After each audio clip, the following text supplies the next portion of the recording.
Good evening, everyone. We are 20 sides to every story, and I am Corey, and we are running Dragonlance Shadow of the Dragon Queen. The I think it's still the newest module from Wizards of the Coast, although I'm not going to be allowed to say that soon enough, or it's not going to be accurate. We have been playing through Dragonlance Shadow of the Dragon Queen, and we're a hefty portion into this. The characters have learned that um, some major figures, although they might not know them by name, some major figures of the Dragonlance world are actively conspiring, and our party of characters might be the perfect people to thwart that. And so, yeah. Um, We'll get to where we are in the story here in a minute. 20 Sides to Every Story is an online gaming community. We very much appreciate your support. If you haven't had a chance, please subscribe to the Twitch channel. And then, probably far more importantly, take a look at our Discord channel. Our Discord channel is active most times a day. And while we do a lot of 5e stuff, we do quite a bit other stuff, whether it's console gaming, different TTRPGs, art, and just whatever.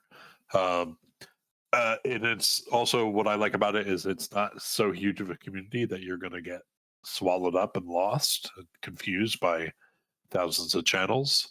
Instead, we're pretty focused on the stuff we talk about. So check it out. The other thing I would put in a plug in for is early in May, I think it's second week in May, we are doing a week of giving. And so we will have more information about that coming up. But we also spend a lot of time trying to make sure we give back to the gaming community and give back to causes that we feel strongly about. In this case, it is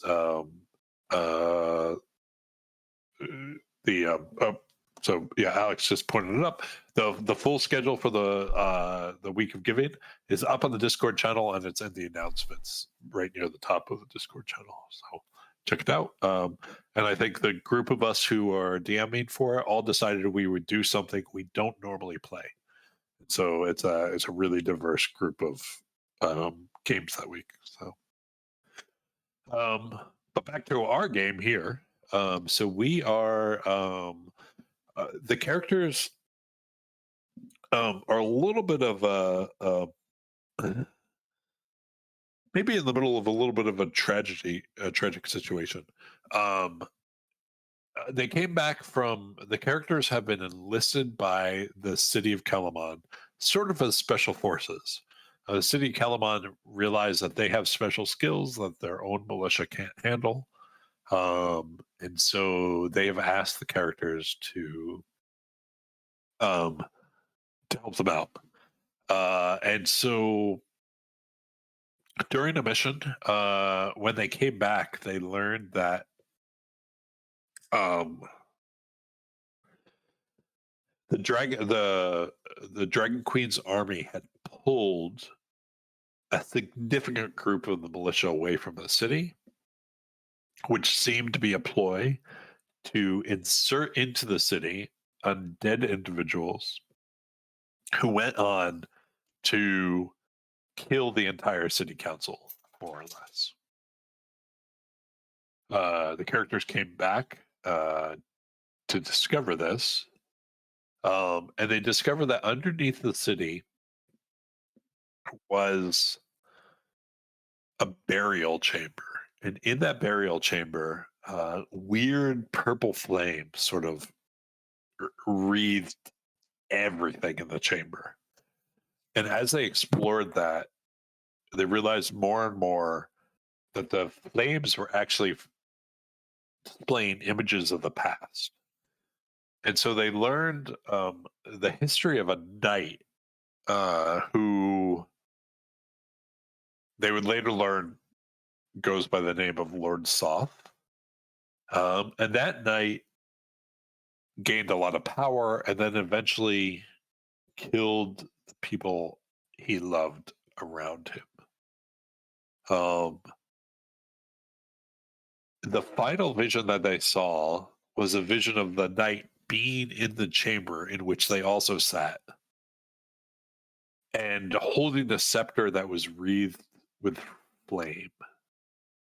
And so, whatever they make of that vision, it seems that perhaps Lord Soth is around, that he was recently in the chamber underneath the city, and that in following him, they were not able to because he also seemed to be able to fly away from the area that they were in.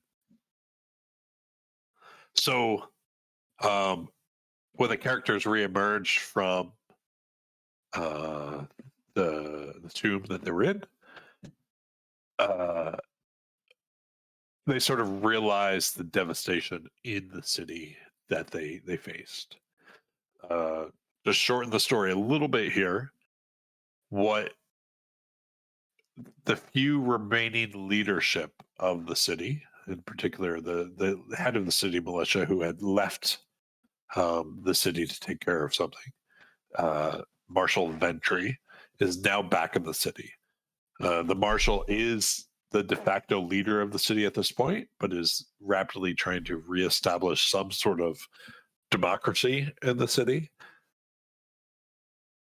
And their old friend, Dareth, who is rapidly working up the ranks of the city militia, has secured a group of the militia to travel with the party to a place called the Northern Wastes, which is the best known clue to where Lord Soth might have been going and what's going on, right? Yeah, that's a lot of lore condensed into a very short summary. So we'll get to more of it here in a minute. But so I would love the characters to introduce themselves, the players to introduce their characters. And so if you don't mind introducing your character, a little bit about them, and then also one of the other things that they've discovered in this last session was that one of the characters, Kato specifically, um, back up for a second, a few of the characters have recently developed divine connections that allow them to channel energy on behalf of their divine patron, which is a new phenomenon in this time of Dragonlance and the world of Kryn and the world of Ancelon. So there were some suspicions, but there's now a very strong suspicion that one of the individuals in the party, namely Kato, may have a connection to one of the somewhat problematic and evil gods. And so, so in addition to telling us a little bit about your character, and I would love to hear, for those of you who are not Kato, what you think about what your character thinks about this revelation. So we will start with Cass. Hello, I'm David. I play Cass, a human rogue. We're at level 6 now. And yes, Cass, having, by process of elimination, concluded that the patron of our comrade Kato is most likely a god associated with undeath, is understandably unnerved by it, but probably not as concerned as maybe some of the others. Cass is true neutral. And something of a realist, a pragmatist. So I would say there's a part of Cass that thinks, well, we fought ghosts. We fought an undead knight who rose out of his crypt, and and such. So we've been facing some undead creatures. The fact that Lord Soth might be alive after all these centuries suggests perhaps an undead nature to that adversary. So there is a part of Cass that, while we'll definitely be keeping an eye on Kato, thinks, well, this might actually could prove to be a boon in the days ahead, but is kind of just reserving their opinions as time goes on. All right. We'll pop over to Lauren and Miranda. Hi, I'm Lauren. I am playing Miranda, who is a human sorcerer. She is not really taking this as pragmatically as Kat. Her concern is about on par with your mom when you tell her that you are moving overseas with the boyfriend you met 2 weeks ago. Not feeling real great about about the situation. Particularly very worried what Kato will do when he finds out the truth about this, because he is so good and this is not his nature. All right. We'll switch over to Alex. Quinton. Hey everyone, I'm Alex. I'm playing Quinton, human wizard. Quinton,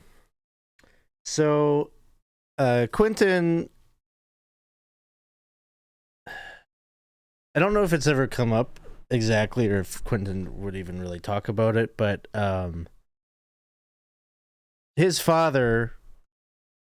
So Quinton's mother had died in childbirth, but he does have a family beyond that. Like he grew up with his father in the little fishing village that they're from. And his father eventually remarried, and he has a half brother and a half sister. But they all moved away from their village because of the impending, call for war and calls of raiders coming and things like that. But the reason that Quinton stayed with his father is because his father has such an intense belief that the gods are still present and actively, like particularly like the good aligned gods are still watching over the common folk and will not allow annihilation to come to them. So Quinton is always extremely frustrated by talk of gods, because that is the answer that his father always had to any problem that they ever had. So, like, this whole thing about Kato now potentially being, I don't know, empowered by a god or the unknowing agent of a god, I think frustrates him, or it harkens back to an annoyance that he has with his family. However, Quinton is also extremely curious, and so he wants to know and understand this connection more, but he has been tasked by the party not to directly say anything to Kato. And I don't remember what kind of euphemism we were using, but Quinton was trying to New have armor. Yes, okay, it was the armor. It's some armor you got there. Yeah. So he's trying to find some kind of loophole to have a conversation with Kato about what's going on with them without breaking the promise he made to the group. So I guess that's kind of where he's at. All right. Let's go over to Issac and Brallin. Hello, I'm Isaac. I am playing Brallin. He is a level 6 Drake Warden Ranger. Brallin probably is in a bit of denial. I mean, he's thinking, these people with their books, that they're, they have all these gods, but who's to say there aren't more? There's no way that we have them all down, and Kato's too good of a person to be chosen by such an evil being. There's no way. So a bit of denial. He doesn't believe that it's true, especially since he looks up to Kato as much as he can. Yeah. As far as that, he's probably gonna just deny everything. All right. Until it's probably right in his face, if it ever is. And last but not least is the Kato, the one who's in the dark about all of this. Hi, I'm Dawson. I'm playing Kato. What Kato thinks of Kato is he thinks oh boy, this is a really tough situation we find ourselves in. I mean, I'm way too out of my league for most of this stuff. I'm not even a full-on knight yet, and I'm doing all these heavy responsibilities. This is a lot. I really gotta. Oh, so much. All right. Let me just check this before we go in. All right. So, yeah, I think we would start with the fact that, I mean, this should concern no one here, but Kato, that night you independently, like having known that the next day in the evening you would be departing for the Northern Wastes with this large force under the direction of Dareth. You dream vividly of a force encouraging you to seek out the fields of battle and to seek out eternal glory. And when you wake in the morning, you have this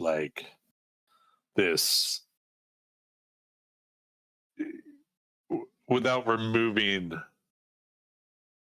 the agency of you and your character, like I would say that you just have this very good feeling that this is the right decision, that this is like doing this is and supporting Dareth is great. This is the stuff of heroes. This is what a Knight of Solemnia would do. Let me switch you over to a quick map just to remind you logistically, geographically of what is going on here. So you all are down here in Kalaman. And the idea is the Northern Wastes are the big area to the north of you. But since you have an army with you, you're going to land a little bit of the south of them and then go up into them. So you're going to go to a place called Record's Edge, where there's a protected harbor, a natural harbor, and land there. And then you're going to... the general idea is the group of you can move faster, and so have some basic scouting ability and some basic ability to figure out where the army should be moving. The whole reason an army is going with you, which I mentioned to you guys before we started the stream, but for the audience, is the dragon army who has attacked the areas around Kalaman, but has already basically wiped out the village of Volgalar, where the campaign started.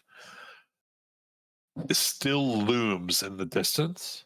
However, a portion of them have broken off, according to the scouts, and are also moving up towards the Northern Wastelands, which makes your vision that you saw in the tomb that something is happening up there even more pertinent, that you need to get there.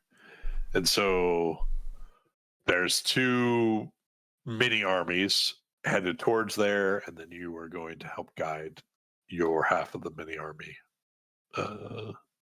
towards your goal, which is very uncertain to you. You just know that something is up there. The only real clue you have is this idea, the City of Lost Names, something that you don't have much knowledge of what it could mean, but it seems to be up there. So it's early morning. You guys are in the castle, Kalaman, the Castle Kalaman, and I'm almost positive, but remind me if you've not. You guys collected your salary for the week in the last session, and so there are two things that needed to happen today. One is shopping, so anything you needed to take care of before you leave. And then the second is that two of you who have professed that you want to join the Towers of High Sorcery have an invitation to visit Wyland, in who is an individual that you've had some exposure to already. So what are we doing today, folks?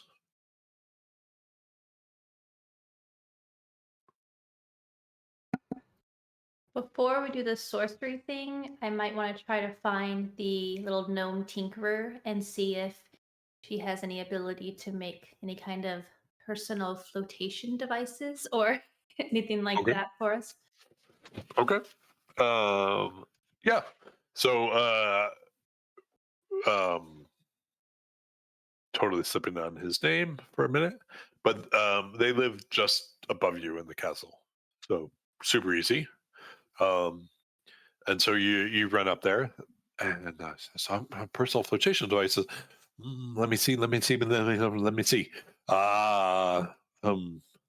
When did you leave? Did you leave tonight? I believe tonight or tomorrow morning, soon. Okay. Um, come back in 4 hours. I'll see what I can do. Appreciate it. Hi.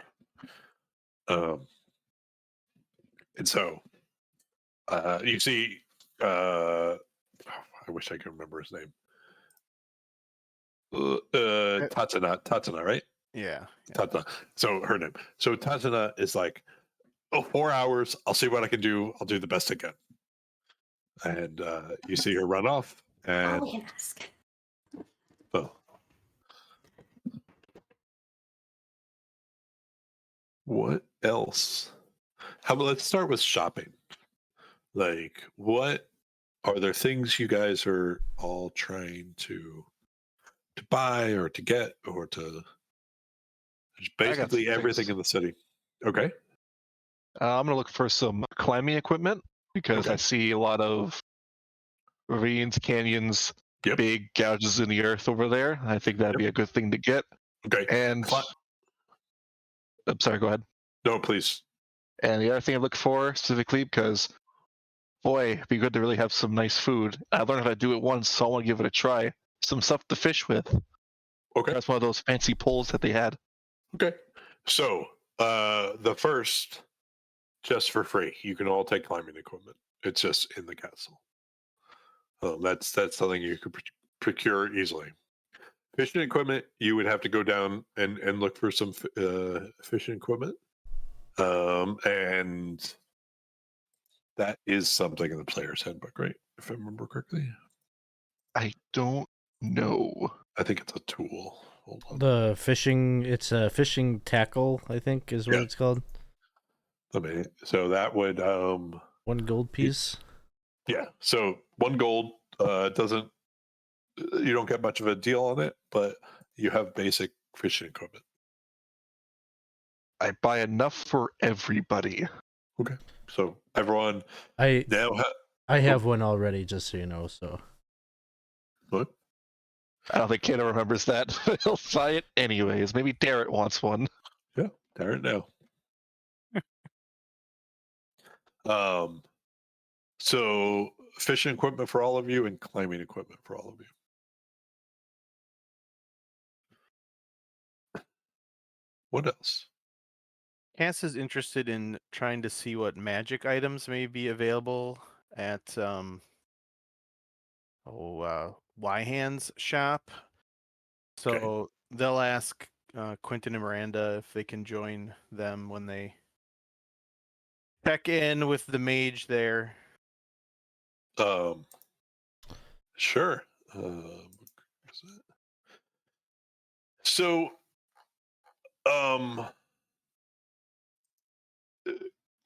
Wyhan doesn't have too much that you would quite honestly be able to afford. But if there's something specific, Wyan would probably ask, like, what is your specific need? No weapons, so we'll take weapons off the table. Or armor. I think Cass would be looking for something that may help with water, whether it's Okay. breathing underwater, walking on water, something, knowing just where they're headed and that flooding is a real danger. Give me a second to look that up as we have a conversation, and then what else are you guys Do we have any sense of some of the common maybe creatures or types of things that we might encounter up there? You actually don't. Okay. So there isn't too much known about this. I think in your research that you did in the library, the things you learned were the flooding is a big problem. So after the cataclysm, whatever this used to look like, the sea level is now basically on par with this thing. So when tides come in, tides flood these canyons immediately. So you learned that. You also learned that before the cataclysm, this place was just absolutely saturated with actually interesting historical things. So the remnants of them are probably still there. But what exists there now, you know that whatever is up there is dangerous. So between the tides and then between people who go exploring there don't come back. What about like, do we need like cold weather gear or anything? Like what kind of temperatures? No, it would be the same as you're not that far from Not where that you far. are now. Okay. Yeah. It's not so far north that it's just, a few, at most 100 miles away from where you are. So.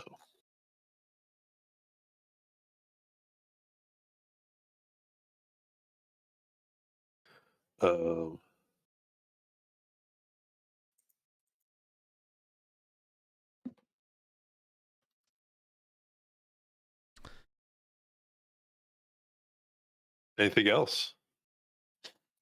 I think I want to buy, I don't know, probably some rations, some empty bottles, probably get, some rope and a grappling hook. And so I would also say that some of this stuff, remember, things like rations and whatnot is things that the camp, the army moving with you would, and the quartermaster with the army would be able to supply. Okay. So some of it don't worry about too much, but if there's specific things, if the idea is that you'd be scouting ahead, of course you're not going to have the army with you at all times. So just think about the stuff that you might not, so grappling hook, totally fine. Feel free to, I'll give you half price on that, whatever the player's handbook, because there is a price on that, if I'm almost positive.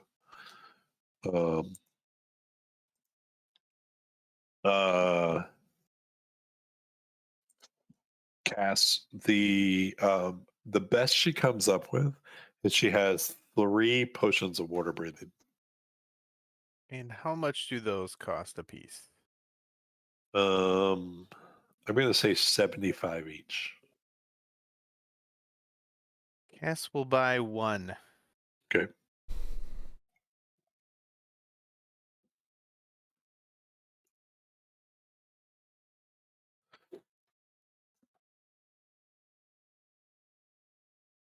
Anything else shopping wise? Not necessarily city exploration wise, but shopping wise that you guys want to tackle?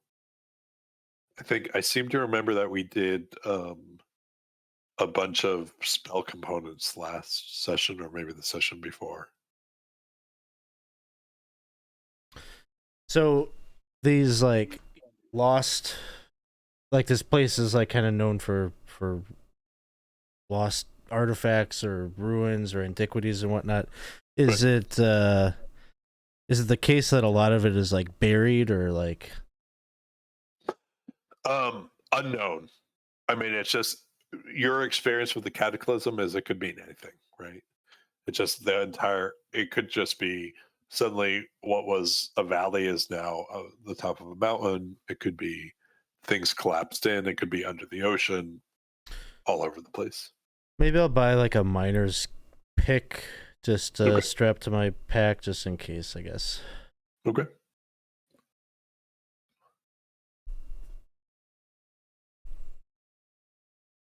Do we have some source of light? I can cast light. Okay, sounds good. Alright. I feel like we might need that. We're all humans.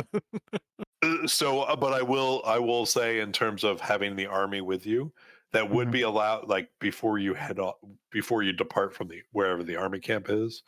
If you wanted to grab torches, I'd allow that. Like, Okay. no cost, but like just in addition to that, like that, that's sort of a no-brainer. Mhm. The Okay. camp can produce those. Anything else? Not for Brallin. He's in debt, so there's he's not looking to buy anything. All right.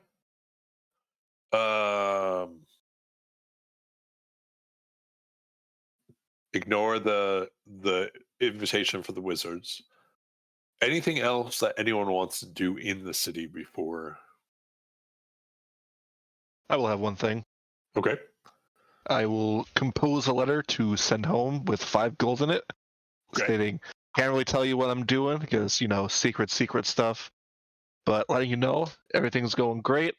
Well, no, not really. And then he'll say some things that he probably shouldn't say, Okay. and then send that letter off. Okay.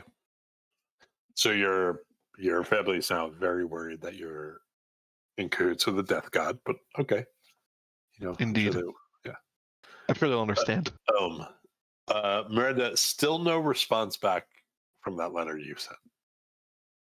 All right, that's a little concern. I mean, I don't know how many days it's been, but It hasn't been hasn't many, been- so it hasn't should been too long. not be concerning. Yeah. okay. I was gonna Yeah. say, should I be worried about? No. I mean, it's just it's not. Yeah. Yeah, it just so- hasn't got arrived yet. Right. All right. All right. Shall we move on to the mages? Sounds good. All right. So.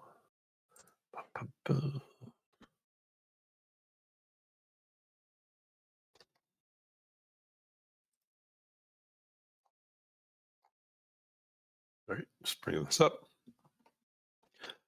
So for that specific meeting, is it just Quinton and Miranda going, or is someone else joining? Well, Yeah, Cass was going to do some shopping, but if my hand's like waiting to do business with the other two, and like until Cass leaves, Cass would leave. Probably. Like it, Yeah. like it wouldn't be super uncomfortable, but Wyhand's sort of an awkward individual to begin with. Right. And so only the two of them, they each got invitations and they were directed to them. So,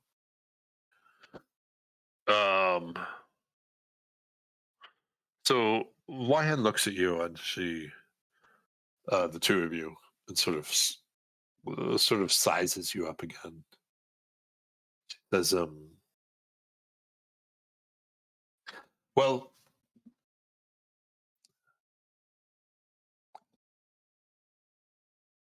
I'm afraid I have bad news. My contacts at the High Tower have decided to deny your request to take the test to travel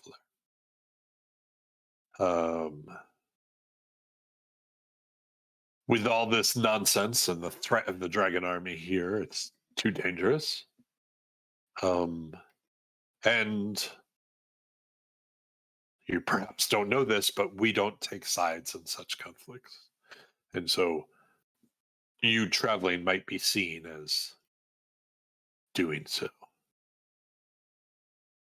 However, our leader,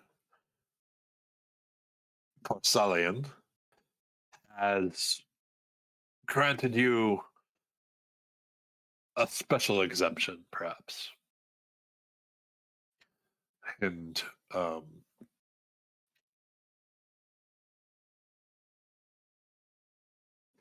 Wyhan turns around and rummages through some things, turns back towards you, and extends two hands, and both of them are the exact same thing. It's a brooch, and the brooch is studded with black, red, and white stones. And it's obvious to you the symbols. It is the symbol of the mages of high sorcery. Our leader has seen it fit. Who am I to judge? But seen fit that you are allowed to practice magic as a provisional member of the mages of high sorcery. Once this threat of the dragon army has passed, the time of your test will be decided, and you will be tested. Until then, though, this token, in his infinite wisdom, has determined that you have the conclave's blessing. So, congratulations for what it is worth. And she sort of like forces it into your hands and clearly wants nothing more to do with it.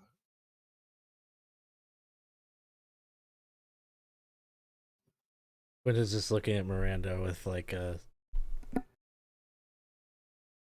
shrug? Yeah, Miranda similarly. It's like, well, that is most unusual. May I? Yes. Unusual is a great word for this. Unusual. You don't take sides in a conflict against the dragon army? We do not. Something to know. We represent all factions of society. It seems like a really easy one to take a side on. We as an organization do not. That doesn't prohibit you from taking sides. But we as an organization do not. You are not forced into neutrality. But if you're doing something on behalf of the towers, then you would be required to be neutral to conflicts.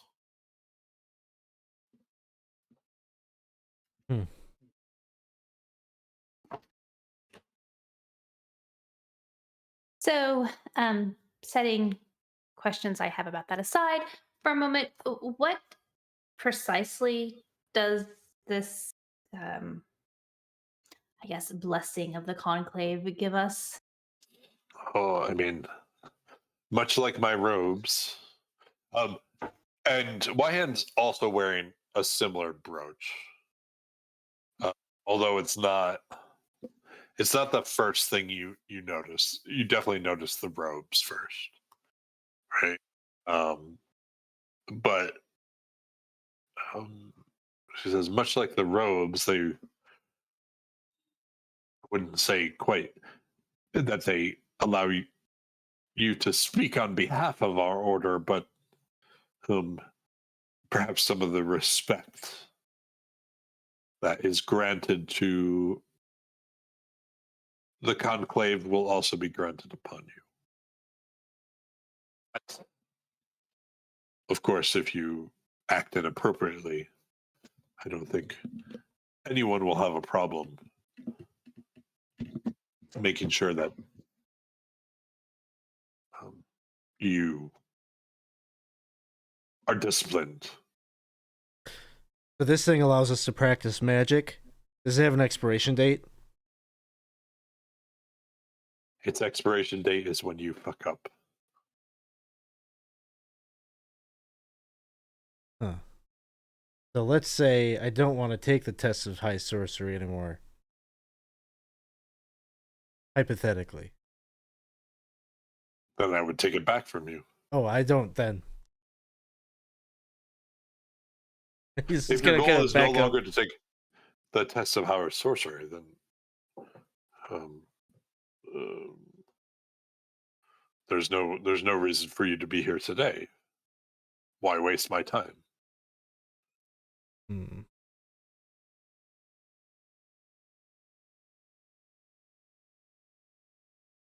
Maybe before you decide that, Quinton, may I ask what obligations this, ties us to here? The obligation would be that you will submit yourself to the test when we have determined that it is appropriate, an appropriate time. There will be no waffling about that. Failure to take the test would mean expulsion immediately. The only reason we are granting this to you is we recognize that you have a role in this, and you, as independent as individuals, you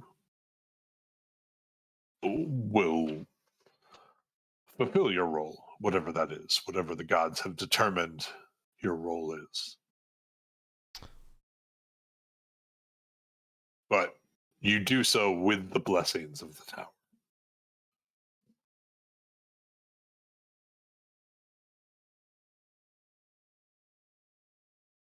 Other than that, do not interfere with other members of the tower and the things they are asked to do.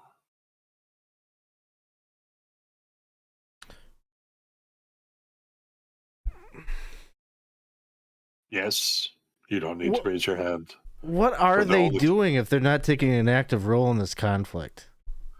What we always do, we pursue knowledge and research. Oh, for the benefit of knowledge and research. I mean, you can say that, but for the benefit of the towers. Is that what this gig is? Like, I thought you learned things and you tried to understand things to, like, help people. Those people largely are ourselves, but I suppose some of the white wizards help others.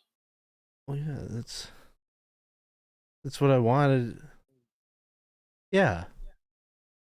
Well, it turns out there's a place for you in the towers.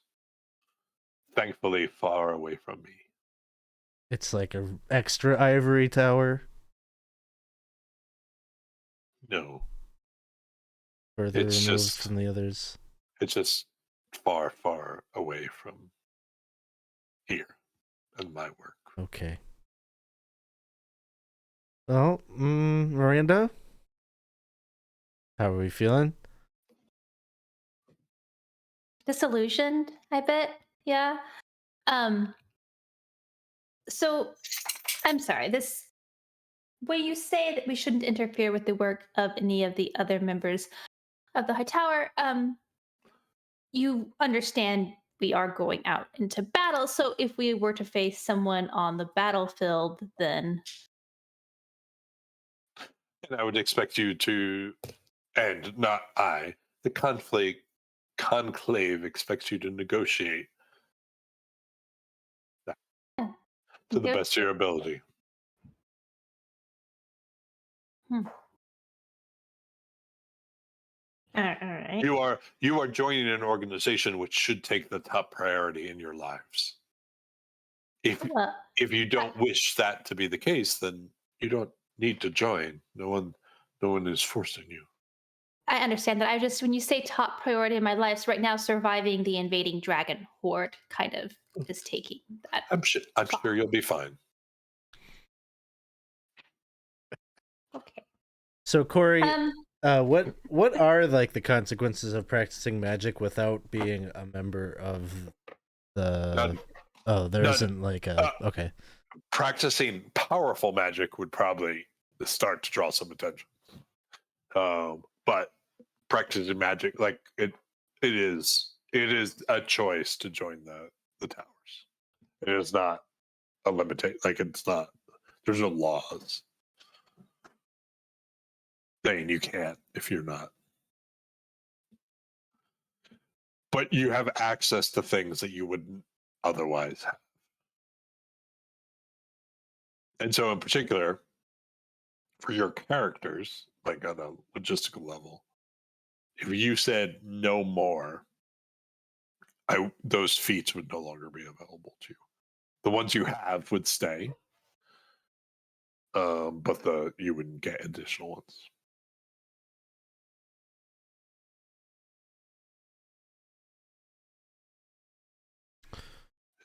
If that makes sense. Mhm. Like, Yeah. so like the background privilege of being able to, like, if you said, fuck you, I'm not joining the tower, I'm not going to give you you can stay in a member of like the order's home. That's not going to be, maybe, I mean, negotiable, but not a given. I mean, Miranda, do you have more things to say here? I mean, I would also just remind you, in case it's not clear from how I'm portraying this individual, she is a member of the Black Robes, right? She does not care about you or really anyone except herself. right. So you might have had that's stereotypical of Black Robes. This idea that power is for themselves, and you probably in your lifetimes have experienced other personalities that would present this in a different way. If that makes sense. I don't want to. Sure. I'm not trying to drive your characters away from this completely. Would we trust that it is the position of the towers that they're, as a whole, like they're neutral in this conflict? They are neutral organizationally. Like you would trust that. Like, and neutral means they're not going to take the side of the army or one of these cities or the Knights of Solemnia. But do they get involved? Yes. Like, but as an organization, they can't. They're too diverse to say this is our belief that the dragon armies are bad, because there are black mages. That's the wrong. The black robe mages in the dragon army, and there's red robe mages in the dragon army. So individually they take sides, but they don't draw the entire organization. Well, I think as soon as we leave the shop, Quinton's gonna look at the brooch and be like, "Oh, cool," and he's just gonna like toss it. Like he's done. Like it sounds like too much politics for Quinton, and he's just very like, his only reason for practicing magic is to like live up to like a higher ideal of like helping people, even if he's flawed in how that happens. That I think hearing, or now that he's maybe got like a deeper insight into like what this organization is, he's no longer like, he just feels what'd you say, Miranda? Was it disillusioned? He's disillusioned. Like absolutely. And here I'm gonna put that way. And so I don't want their blessing, is kind of his feel. Yeah, and I think Miranda will hold on to it just entirely for practicalities. Be like, look, I'm keeping mine in case we need it for anything, but to hell with them. Okay. All right. Is there anything else the group of you, as you depart the shop, anything else the group of you was interested in carrying out? Knowing that 2 of them were going to go receive like an honor for what they've been working towards. Brallin would have tried to get together at least some desserts as a congratulations for them. Okay. No problem. You have your choice of, you can imagine what the desserts would have been. Mm-hmm.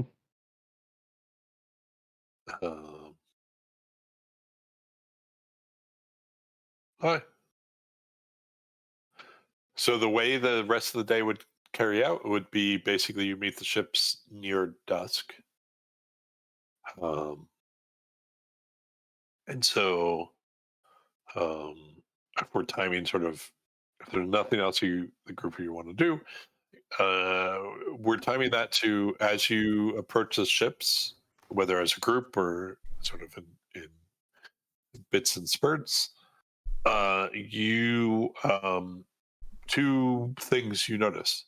Miranda, you see Tatana waving you over from near the ships, and she says, "You really inspired me. I'm coming with you. This is a great opportunity, but here."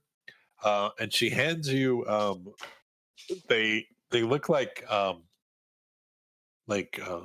shriveled grapes. Oh.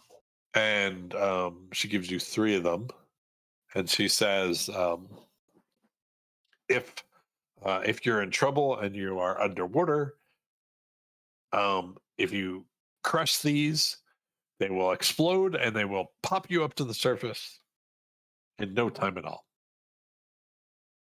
Oh, well, thank you. That's quite helpful. They are buoyancy devices, you can call them.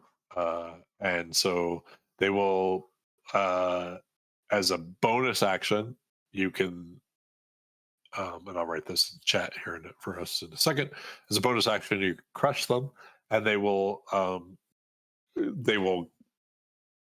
if you are underwater, they will drag you 60 feet up per round. Okay.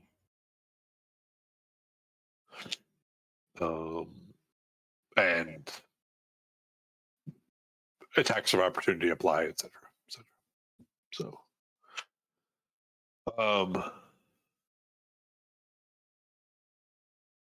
but she's coming with you. The other person you see, maybe more importantly for the group of you, is someone who's around, but you haven't had a lot to talk to, is Cudgel. Hey. And Cudgel, very interested in getting back into the thing, has recovered. It's been probably hasn't. You guys have not been in Kalamon that long. I don't know the exact number of days, but I want to say it's about a week total. And so Cudgel had been sort of took a roundabout route from Vogler up you, and Cudgel's entire band had basically been crushed along the way. It's just survival to get back up. So Cudgel's back in sort of the fight, and so you have those two. You also have, of course, Dareth. And so I think the next scene is going to be your cabins in the ship. Like, you are going to be overnight in the ship until you get to it. So is there anything, feel free to play that out. You have, for the group of you, Cudgel and Tatana are not staying with you, but they easily can move in and out of the cabin. And Dareth is not staying with you, but likewise. Will Brallin dole out the desserts? Well, I just wanted to say, congratulations! Hey! Oh, I'm so happy for you all to become your magic people now. That's so nice. Oh, Good for you. oh, Yeah. that's so sweet. Uh-huh. Yeah. So kind. I have. Here, I'll show him the little thing to. Oh, can I take a look? Sure. Oh wow, that's beautiful. What does it mean exactly? Well, it's well, the stones represent the different robes of the high tower. So the white is, good people who like to help everyone. The red is people who are of questionable morality, but occasionally Mhm. might help out a bit. And the black are selfish assholes who are probably helping the dragon army and themselves. So that's basically the rundown. It's a there. major award. Yes, it is What color is theirs again? I'm sorry. Just so that. white. We're the white. Okay. Whoa. Well, that's good. Then is it like? Well, I guess here you go. I mean, that's good. I mean, I figured you'd get white, of course. And how about you, Do you, Quinton? do you like it? Do you want one? You can find one over on Dagger Street. There was a bit of a What? They're selling them? Mm, no. Quinton has rejected the invitation. Well, what color was yours? I mean, I'm white robes. Well, I was Then- going to be, Then I guess. did you get the wrong color? No, it was the right color. It just, I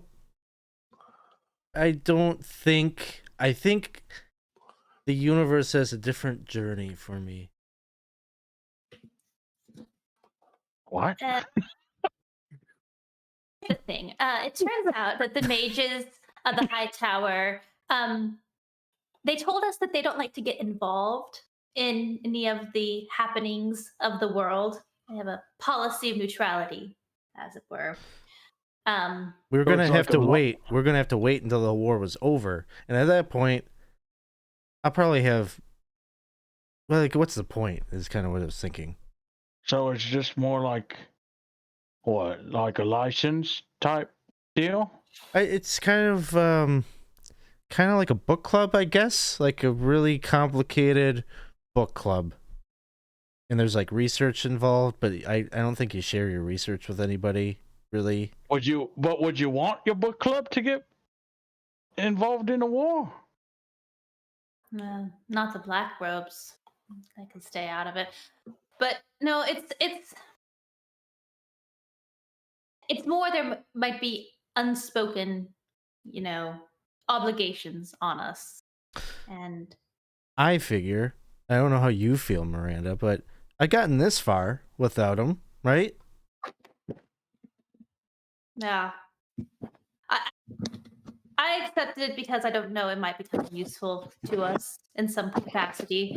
But it seems very much we were both a bit disillusioned by the whole thing. It was a bit disappointing, never meet your heroes, as they say. Was that person supposed to be our hero? Well, she's a representative of the towers. That person's a miserable soul. Anyways. She did call me cute. You did. Well, anyway, well, I guess congratulations on figuring out who you are and who you want to be. There you go, Quinton. Here's your That vanilla? cupcake. And I asked him to put a Q on it. Guess why?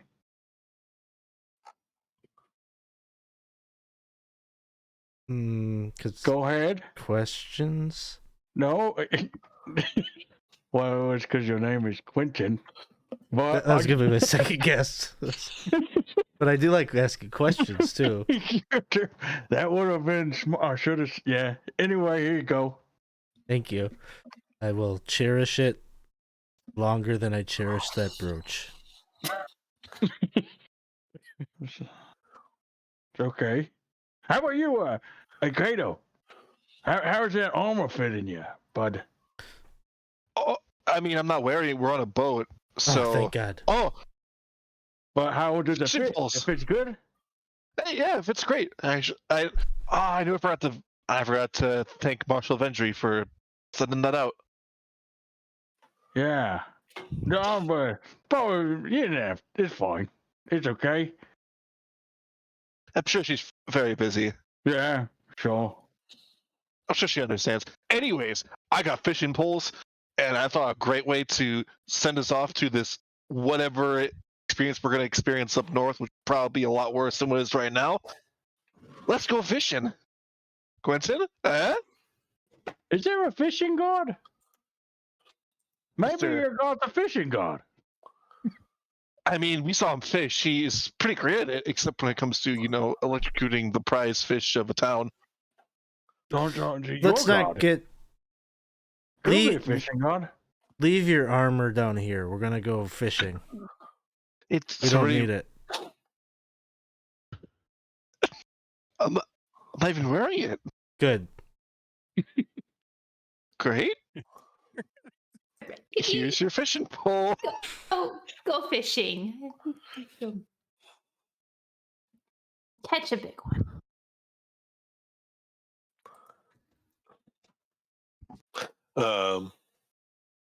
Hi. Anything else you guys would like to do? I guess the only question I'd have is, can the ship house a horse? Repeat that. Sorry. Can the ship house my horse? Oh yeah. Or would I have to Yep. resummon it later? Nope. It's a- Horse can be on there. All right. So night falls. If you guys want to change spells or anything or whatever, take care of that. I think now is the appropriate time to take a very quick break. Just because things will shift a little bit here in a second. So we will be back in about 5 minutes. Thank you guys for sticking with us. And like I said, if you haven't checked out our Discord channel, please do so. So we'll see you in just a few.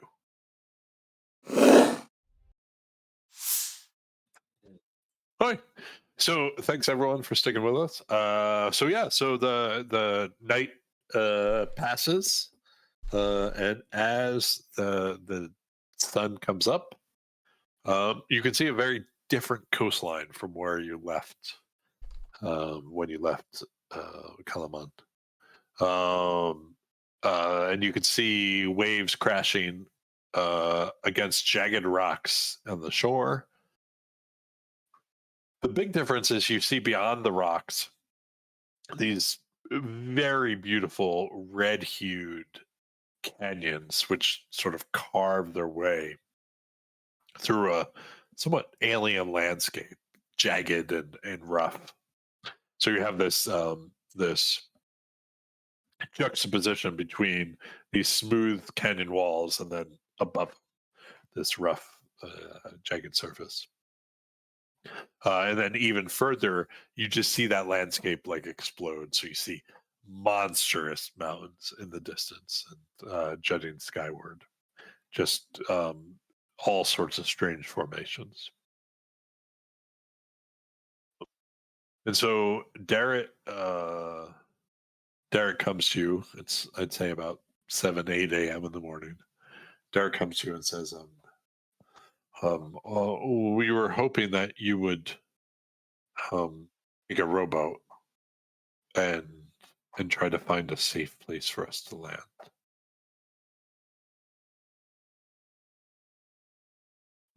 You can easily get in and out and scout. Do any of you have experience with water vehicles? Cass does not. I'm assuming none of you do. No.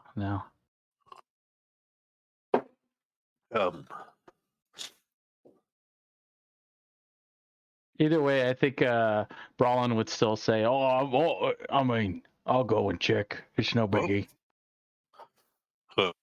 Who all's going? All of you, or some of you, or We're taking a rowboat out. taking a rowboat just to look for a place? So I'll say, it doesn't say in the module, I'll say you have 3 ships for all of you.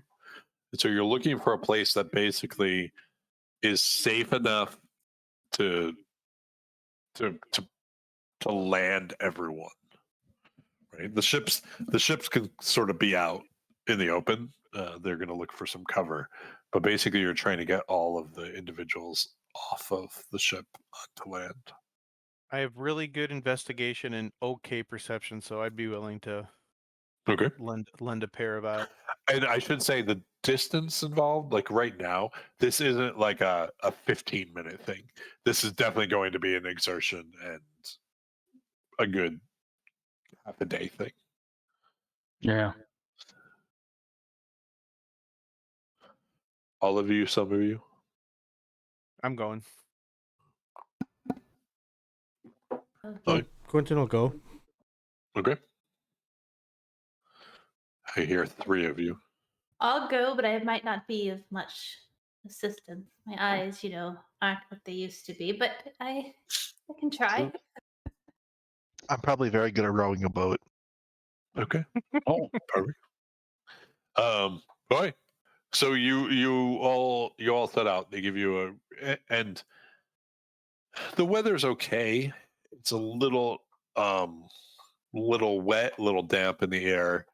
You definitely, as you're rowing the boat, are getting a feel for these tides, which you were warned about in sort of terms of the canyons. But these tides are insane.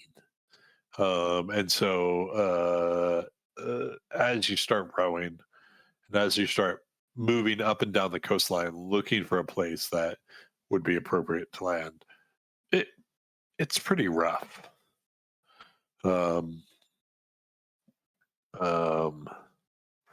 As you slowly move up the coastline, you do about an hour in, you do see what might be a narrow cove, but from where you are in the sea, like you'd have to pull the boat into the cove and go around. Like you'd have to move into an area. It's somewhat narrow. Did you guys want to explore that, or did you want to try to look for another wider place? Well, is it so narrow that the ships wouldn't be able to go through it? So the ships probably would never find a place to go through, but the ships can find other places that are at least where they can anchor. This is I see. a So we're wide looking for like a place to okay. I get it. to Yeah. ferry people over on rowboat. And you said It's this is a cove? Like what Yeah. So it's steep mountain walls around you, and then it leads in. It's like a channel, but then it Okay. turns, so you can't actually see what is at the end of it. All right. I think Brallin would check just be keeping an eye on the levels of the ocean. He's trying to see if it kind of calms a little further closer to the shore. It definitely feel- comes once it's in the cove, right? Like Mhm. so the winds and stuff like that. It's definitely a calmer place. You just can't see if it ends in a canyon or if it ends actually in the beach where you can get off. I think before we'd exert too much effort, I'd send the Bluebird out to kind of scope it out. Okay. So yeah, you send the Bluebird up and in, and the Bluebird, as it turns the corner of this cove, does see first of all that it would be appropriate to land. Like so, it's a sandy beach. But probably what's more interesting is it does so narrow cove turns, and then the bay inside, maybe the bay, like the area inside, widens a bit, and so on that shore there are a number of wooden buildings that have rotted out completely. So it looks like there was a settlement here. But more importantly, there's a small ship in the cove. That is much more narrow and much, it's just smaller than the ones you guys have been sailing on, and it is anchored in the cove. And you can, Quinton, you can make a history check if you want, real quick. You're the only one who can see it at the moment. Sorry, it didn't pop through. It's 23. Okay. The only thing, not too much you could tell about it, but it is sorry, I just lost my page. It is of elven origin and specifically Sylvanesti.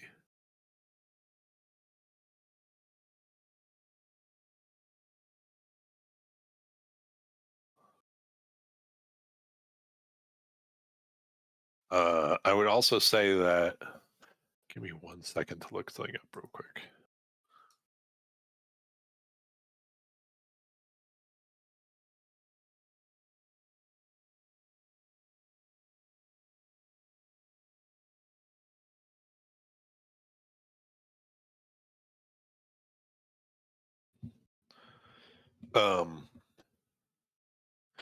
You see, or the Bluebird sees, on the surface, on the deck of the ship, some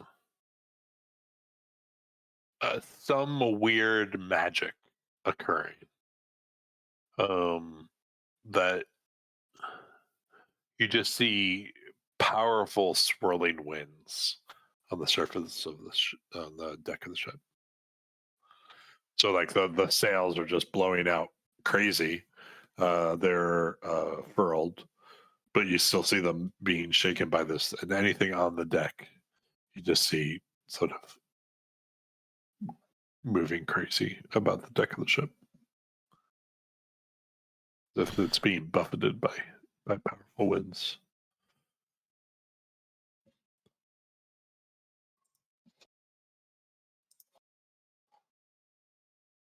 So it's anchored. It doesn't look like it's like a wreck or anything. No, it's anchored. It looks very in good shape, in fact. Yeah. Well, I will share that with the group and suggest that we go over there and check it out. Okay. Is there enough rotted out buildings to suggest that it might have been a city, or is this a much smaller settlement that you're Smaller. Much smaller. So probably not the city of lost names.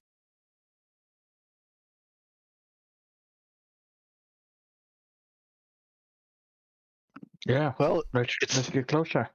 it's the only lead we'd have so far. So it's a chance for something. Sounds like it's a very good candidate for our own landing party. So if we can make an ally or learn anything from the elf or elves on that ship, that would also could prove helpful. And if they prove to be a problem, then at least we identify an enemy and not leave them at our back. Yeah. You having a good time there? Kato? My arms are getting really tired. All right. So not God of Rowers. All right. What was that? That's Oh, you know, I think it's my. Nope, I didn't bowler. Second time rowing a boat.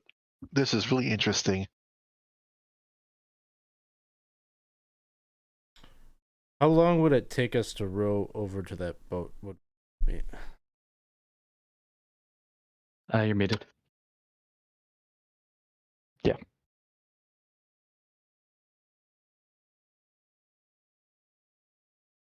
I was just thinking if it's like 10 minutes or so, I would maybe ritually cast Tech Magic just to see what that swirly magic is, but That'd be a good idea. we already know it's magic. I just want to see what the school is, I guess. I mean, if we're doing prep spells, I can cast spell on the party if need be. Oh, I think we hear something. Can you hear me? Yep. Okay. Sorry, I kicked my microphone out earlier, which is what happened. It wasn't that I muted myself. 20 minutes to get over. Okay. So not long. You just to get in there, and it looks like once you get into the cove, like once you're protected by the winds, it's actually pretty easy. I don't know whose boat I'm in, but I'm gonna not be rowing, and I'm gonna ritually cast Detect Magic. Okay. Um. So yeah. So if you guys are heading in there, you head in there. And exactly like you thought. Once you get out of the wind, right, and into into the cove, you're now leaving the site. Your rowboat is leaving the site of the three ships that you left behind. And you get into this cove. It takes a little turn, and you all see this scene as I just described it. Excuse me. Let me just. It's looks like a rotted wooden building. I would say for Cass, now that you look at it, definitely not a city. Looks very much just like a smuggler's cove. Like so, particularly now that you like how narrow the entrance was. Like it just looks like it was easy for you guys to just row by. And you see that the ship, I would say that looking at it, like compared to your ships, much smaller. The ship probably could only fit like 10 people. It's not a big ship at all. Whereas yours back there, I think 100 per ship. So And just to be clear, we're all on the same rowboat, correct? you're all in the same rowboat. Okay. Sorry if that was not clear.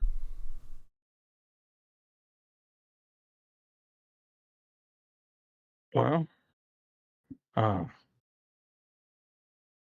what do you think? Can we see? Are there still things happening, like on the as we're getting closer, or we're not So- in the?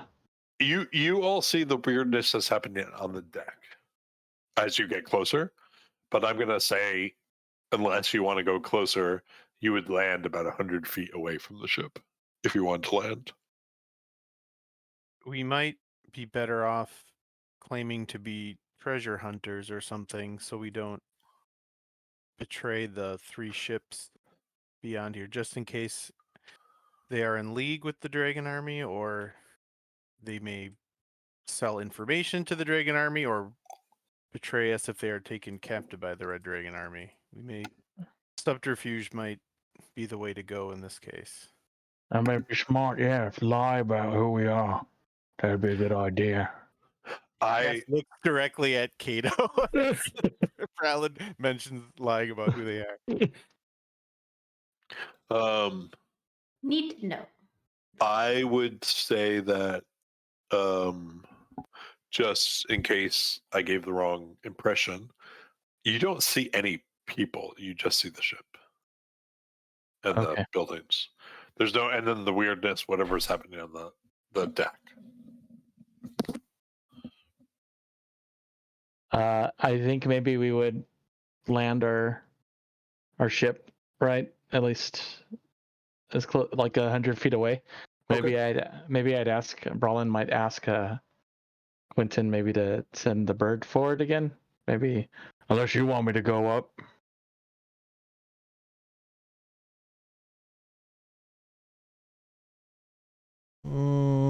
No, I'll send the bird.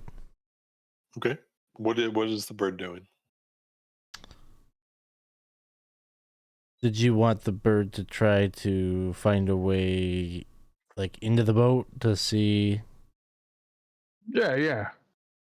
Okay, so I'll try to get the bluebird to like find a means of getting like inside the boat. Okay. Make a I guess an investigation check. We'll see if this comes through. There it is. 20. Okay.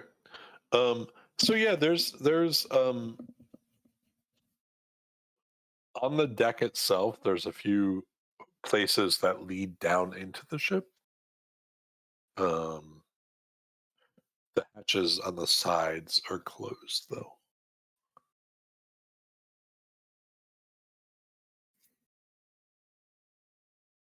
Is the bird trying to go in? Yeah. The bird's AC. Bird's AC. I don't know, probably 10. Okay. Let's see. I think I was just using owl stats. Yeah.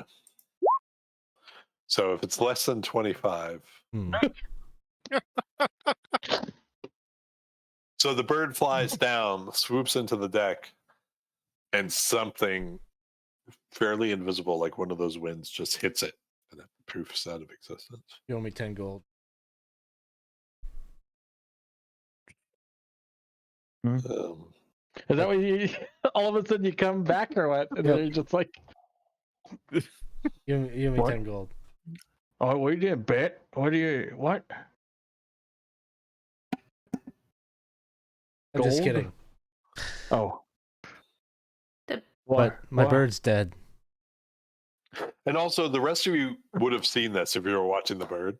You would have seen the bird fly down and just like poof of feathers that all sort of dissipated into ether. Well, that was a bit of a crazy sight. But that's what happened to a bird. Now, Brallin, maybe you should go ahead and see what happens. Wait, hold on. Well, I mean, if you need me to, I will. No, don't go I- rushing head first into the. Let me see. Let's get a little bit closer. Let me see if I can detect what this magic is Yeah. before we send you to your doom. Yeah, that'd be nice. Sorry about your bird, really. I mean, he'll be back Um, someday. Oh. so You didn't see what killed your bird? It just died. I don't, is the impression that I'm getting it's this windy magic or whatever that's on the boat that killed it? yeah, something windy and powerful seemed to get it. And then how far is detect magic's 30, right? 30 or 60? Let's see. let's hope 60.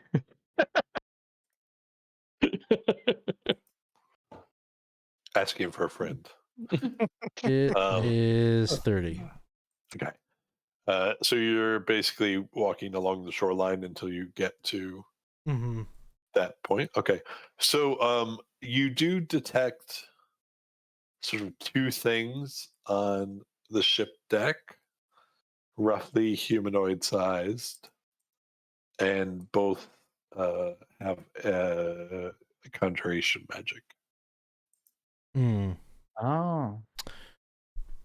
There must be some kind of invisible stalking thing on the boat that killed my bird. Or You want me to try to dispel it, or it might be more powerful than that. Do you have anything that could make the invisible visible?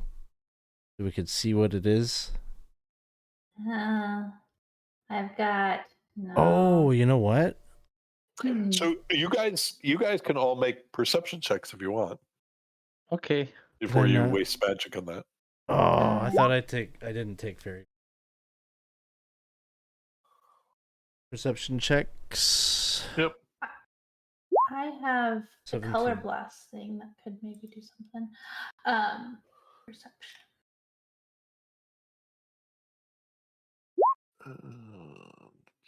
So perceptive. Wow. Those old lady eyes aren't as bad as you implied they were, Miranda. I got readers out, and I was like, well, So yeah, so for all of you, it's not that it's not that you can't see them. It's just they're not really made of much. Like your best guess is that these are air elementals. So occasionally you see sort of their face form, But you more see how they interact with the environment around them. That makes sense. Like, so they're just made of air, right? So it's not like you see them directly, but you do see as they move past something, you see sort of it shake. And you like it's really easy to figure out where they are from that, particularly since there's sails on the boat and things like that, and ropes and so. Probably guardians of the boat. So if we want to get on there, we're gonna have to deal with them. Mm, Yeah, and if we don't deal with them, this will not be a good harbor for our troops. So we Hmm. either move on to the next one, or we have to defeat these bird-killing air creatures.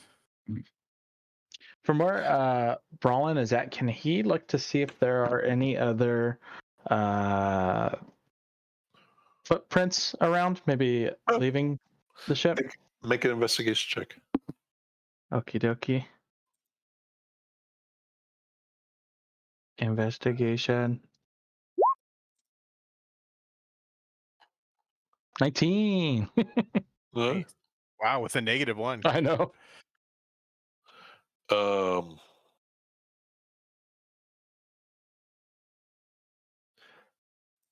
uh, so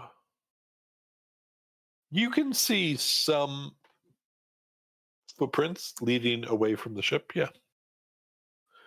Hmm. Unclear time though. Okay, it's hard to tell how Like- long they've. Yes.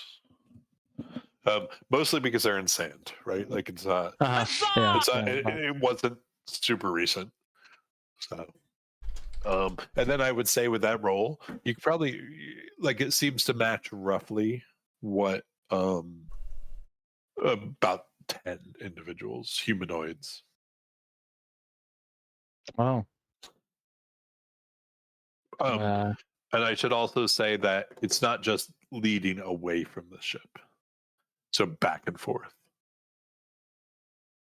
All right. Seems that they were bringing something on and off. Maybe loading something. Whatever these 10 individuals were. Perhaps they're still in the settlement nearby.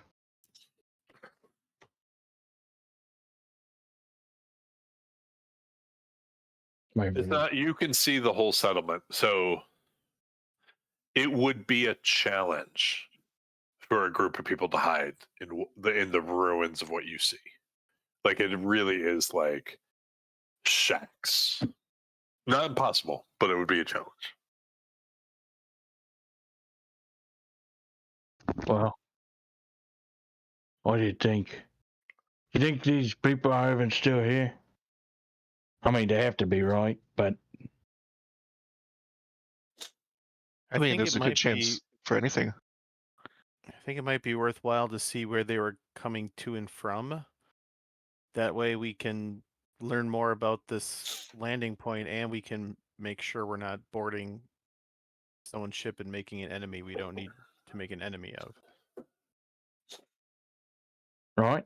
Plus, we gotta find them because 10 gold.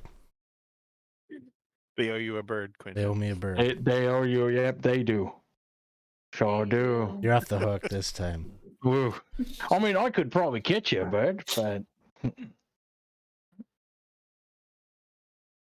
no. Okay. I've seen the kind of birds you catch. He's gonna kind of gesture to you, hump on your back. Yeah, she likes birds. Okay. All right, let's follow these tracks, see what we come up with. Okay. I'm gonna. Who is following them? Is it you? Brallin, Brawl? Yeah. Okay. I think Cass would want to lead the way, like a few feet ahead, just to do some scouting out. Now that we don't have a bird, to do the scouting, Cass will kind of pull their Kaganeth the cloak a little bit closer around them, and Right. kind of stealth ahead just to make sure they're not walking into any sort of ambush. Okay. So you make me a perception check, and Brallin make me an investigation check. And Brallin, I'm going to ask you actually to make multiple. Investigation checks. Okay. Well, Here we just make go. one. Just make one for now, but don't. It's not going to. All right. How about Brallin does the perception checks and I do the investigation checks? We swap. That's crazy. What am I doing? I have like a +8 to investigation. So, Brallin, okay, perfect. Okay, so, so the tracks, more or less, there are some that come back towards the ship, but the majority lead away from the ship. And so at this point, you have gone maybe, let's say, a quarter of a mile away from the shore into Okay. this rocky wasteland, following these tracks. They're getting harder to follow, but it's whatever group these were of individuals, they have, I mean, a quarter of a mile is kind of a far away. They have definitely moved away from the ship. Okay. I'll share that all Okay. with the group. And Cass, no sign of anything. Doesn't seem like anyone's around.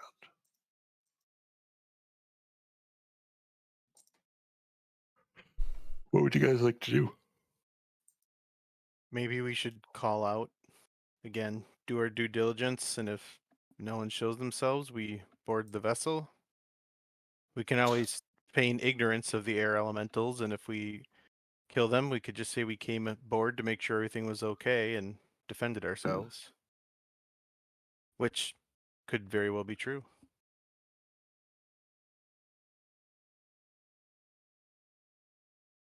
I mean, I do speak Elvish. I can try to talk to them if it's an elven ship. Maybe they. Oh, know you some also speak Elvish? commands. I do, yes. I also know Elvish. Talk to them. We'll Elf say, god? The elf gods. What? Elf god?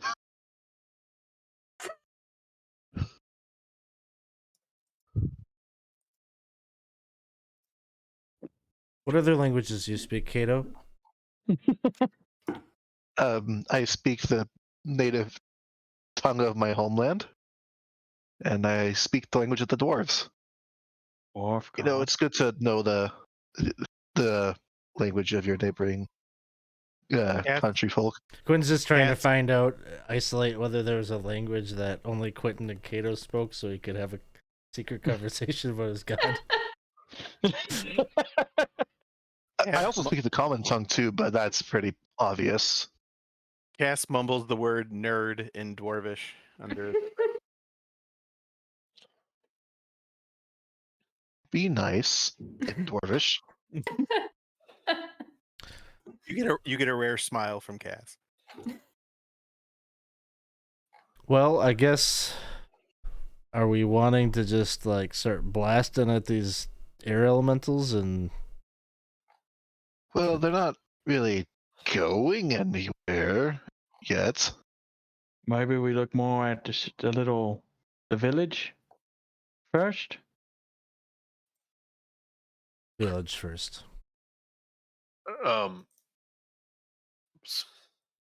Oops. So there's really not much of a village, like really. Okay. It's just a bunch of like things that were huts, some things that warehouse is too strong of a term in this case, but things that had covered areas for stolen goods and whatnot. Like it's definitely a smuggler's cove. Yeah, Okay. Cass would want to look for any sort of, any sort of nooks under, Mhm. passages or any like hollowed out areas that might be concealed in like typical smuggler ways, like any hatches or anything Yeah. like that. I'm thinking Nothing- of Pirates of the Caribbean where they're marooned and Right. some rum. Nothing like, you don't find anything nearly as sophisticated. It just seems that the natural secrecy of this cove was the thing that was relied on. It seems like things were more or less out in the open. So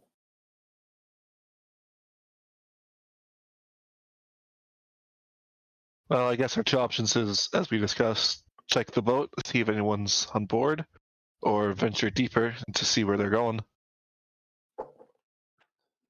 Quinton, what are you doing anything specific during all this?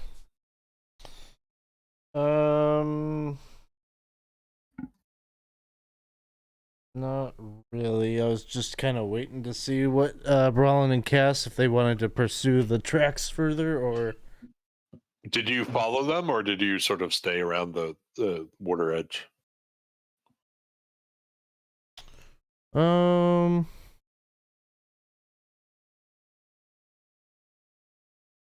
guess I was kind of thinking I went with, or that we all went with, but I don't know. No, that's fine. Just curious. Give me 1 second. I'm just gonna refill coffee. Okay. I mean, is there really any reason why we couldn't just have the boat come and park here? I was thinking maybe the same thing. I was thinking maybe we go and check just to see if there's anyone a little further up shore. And if no one's there, then we should be fine. Yeah, I would say like let's get them to like dock, and then we start exploring further. Like what?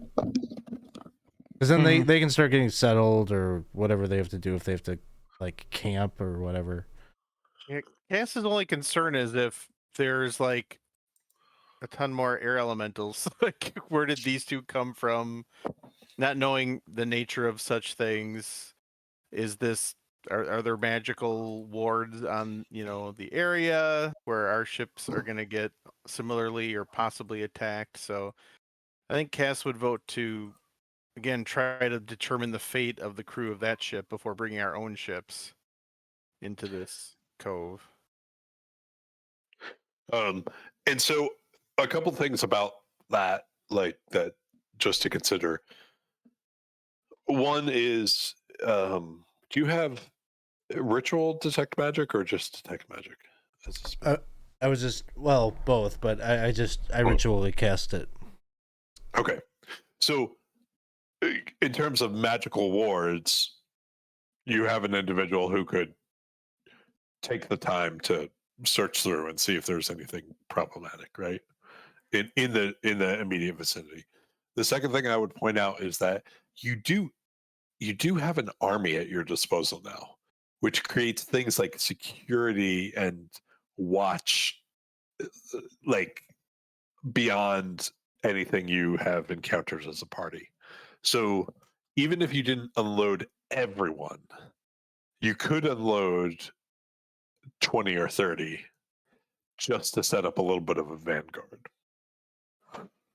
So you have new options that you didn't like think in those terms, that you didn't necessarily have before. And you don't need to bring all the ships in. It's just you would need to take the rowboat out and let them know what the plan was. So I'm not, or any combination. Like I'm just trying to. Yeah. You have manpower unlike you've had before, and you probably will need to use it. Well, what time of day is it at this point? So you would have arrived in the cove early morning. So it's still before noon. It's probably been like an hour, maybe 2 since you left the boat. I'd say let's get them.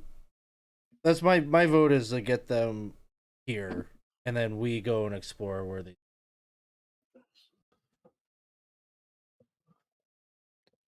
The other thing is they can, and this is what I mean, Vanguard. You can ask them to take care of the air elementals. They might take some casualties, but it's right, strength in numbers. I think with regards to that, my opinion is just leave it alone for now. Like, I think they're Right. just guardians, so like let's not mess with the boat until we learn the mystery of these footprints, and then we can decide what to do with the boat. What do you guys think?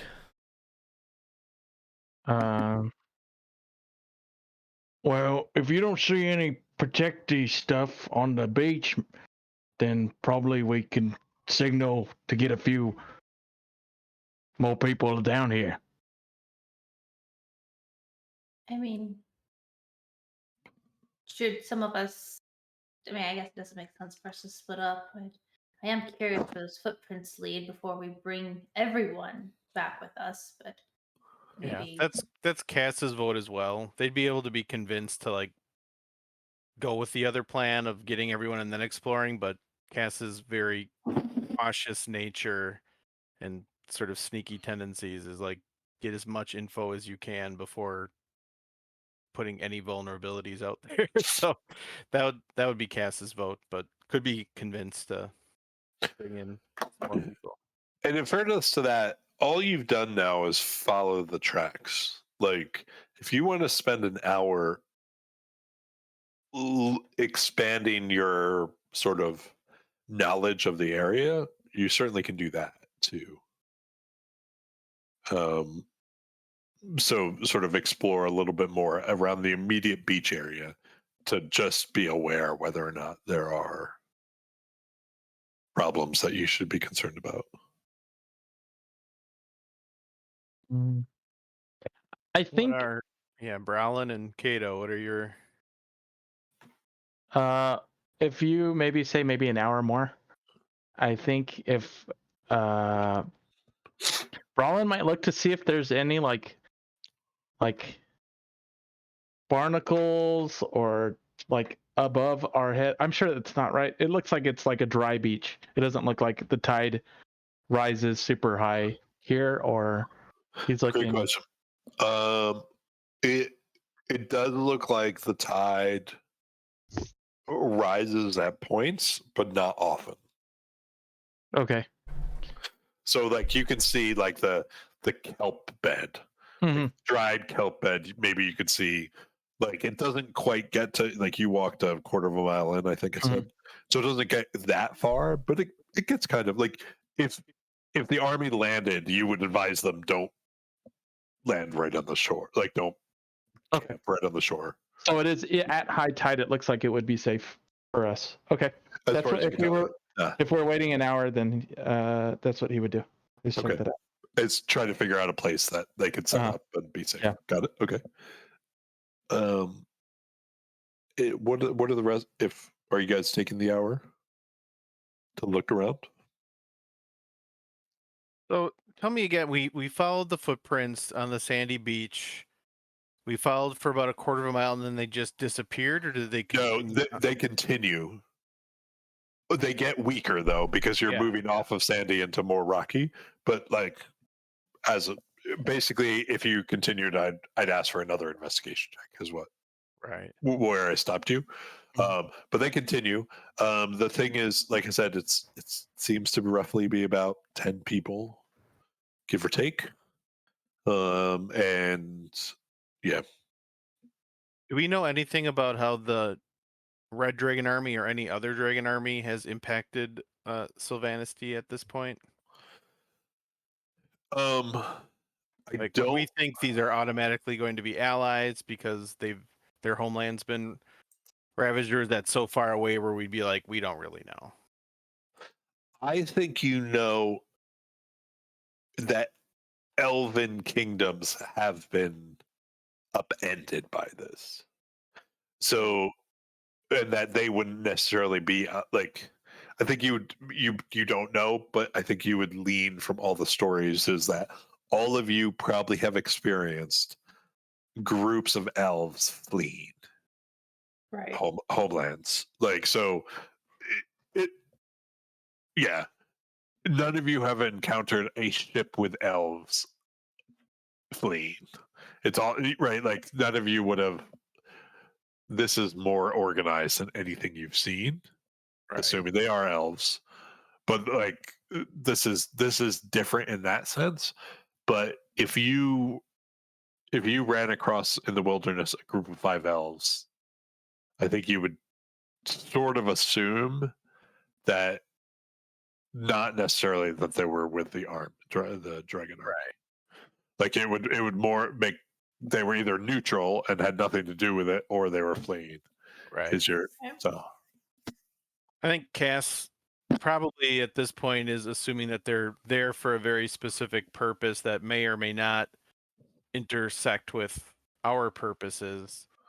But in any case, if there are roughly 10 of them and we're only half that number, if Cass would not want to go farther in looking for them, would probably be like, yeah, let's get some backup. So if they come back and they're trouble, we have a little bit more of a position of power with which to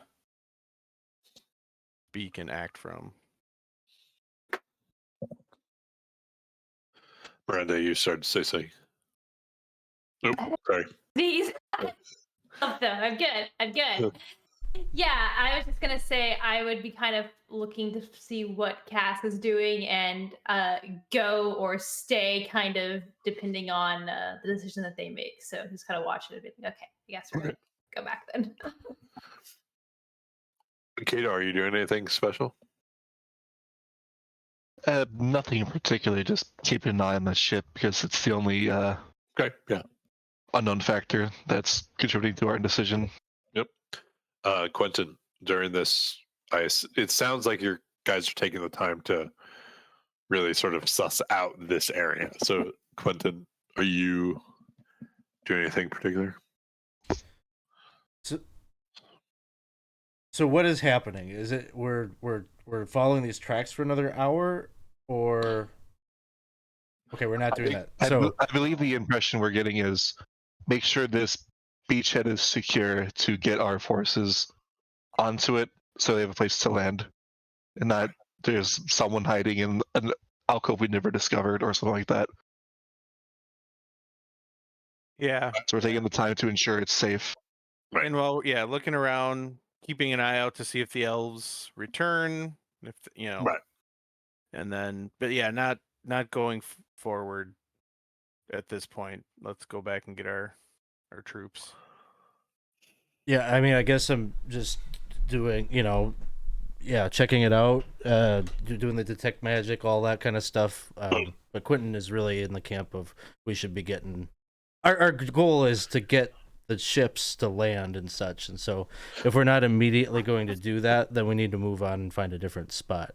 But Right. I think Quinton's So, thinking, this seems like a fine spot. There's just this one ship, and it doesn't seem really like it's a threat. It seems more Right. like this is an ancillary thing to investigate after we've got our objective complete. so yes, I would say without the ship, this would be a perfect place to land. The ship doesn't seem inhabited, except for the two things, the air elementals on the deck, right? I would also say that as you are sort of exploring around, there's one other thing that you missed on the deck because it's so minute. There is a very, very thin abjuration something also on the deck. Other than that, completely like you don't see anything on that ship or anywhere else around. And so you are confident. I think you said it earlier, like that ship is confined to that ship. So if people don't mess with the ship, it doesn't seem like that ship's a problem. Now, if people come back for it or whatever, that's a different story. But the ship seems like if you leave it alone, shouldn't be an issue based on everything you can see with detect magic.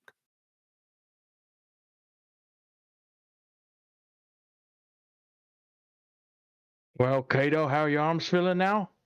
Ready to head back out? Already? Yeah, it's fine. Sure.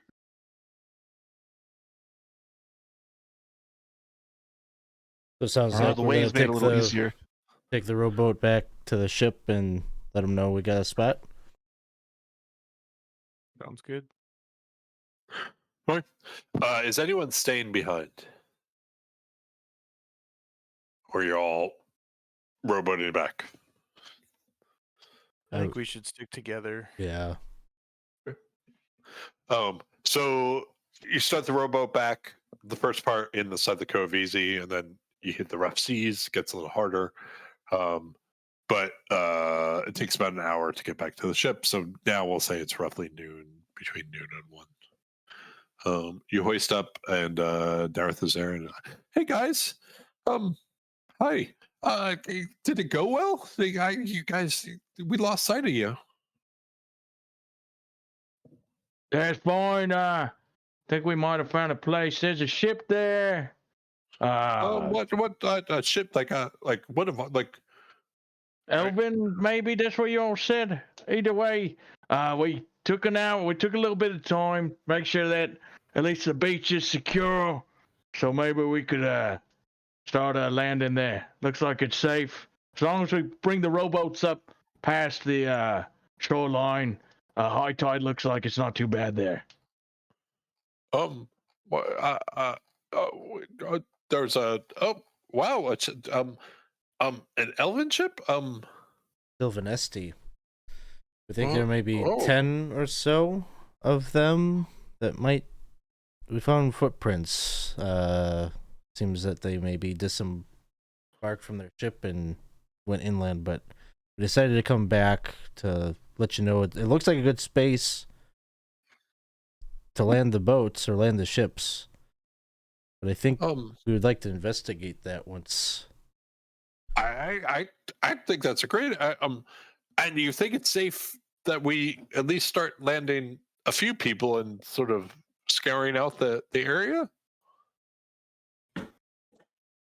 It seemed to be. We were there for, over an hour and nothing tried to attack us or anything. Well, I'm gonna tell the troops that then. Thank you. That's great. I think yeah, if the elves are here, wonder what they're doing here.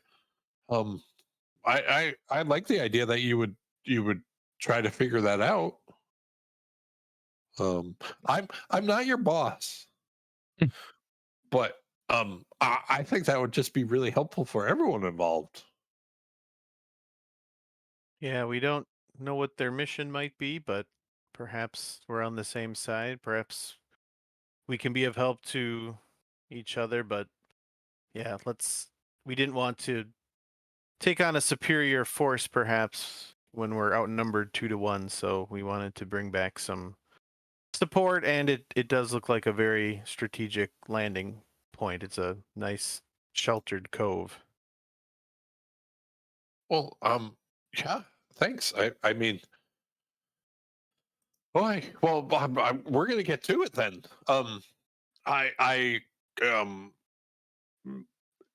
Kato just looks really tired, so I can have someone row him out. Yeah, I mean, I can still row. I still got it. I still got it. I mean, he's probably like waterlogged. It's just a mess. You're like the powerhouse of this place, so I don't want you tired before you go out romping into the wilderness. Like, and so yeah, he starts making orders.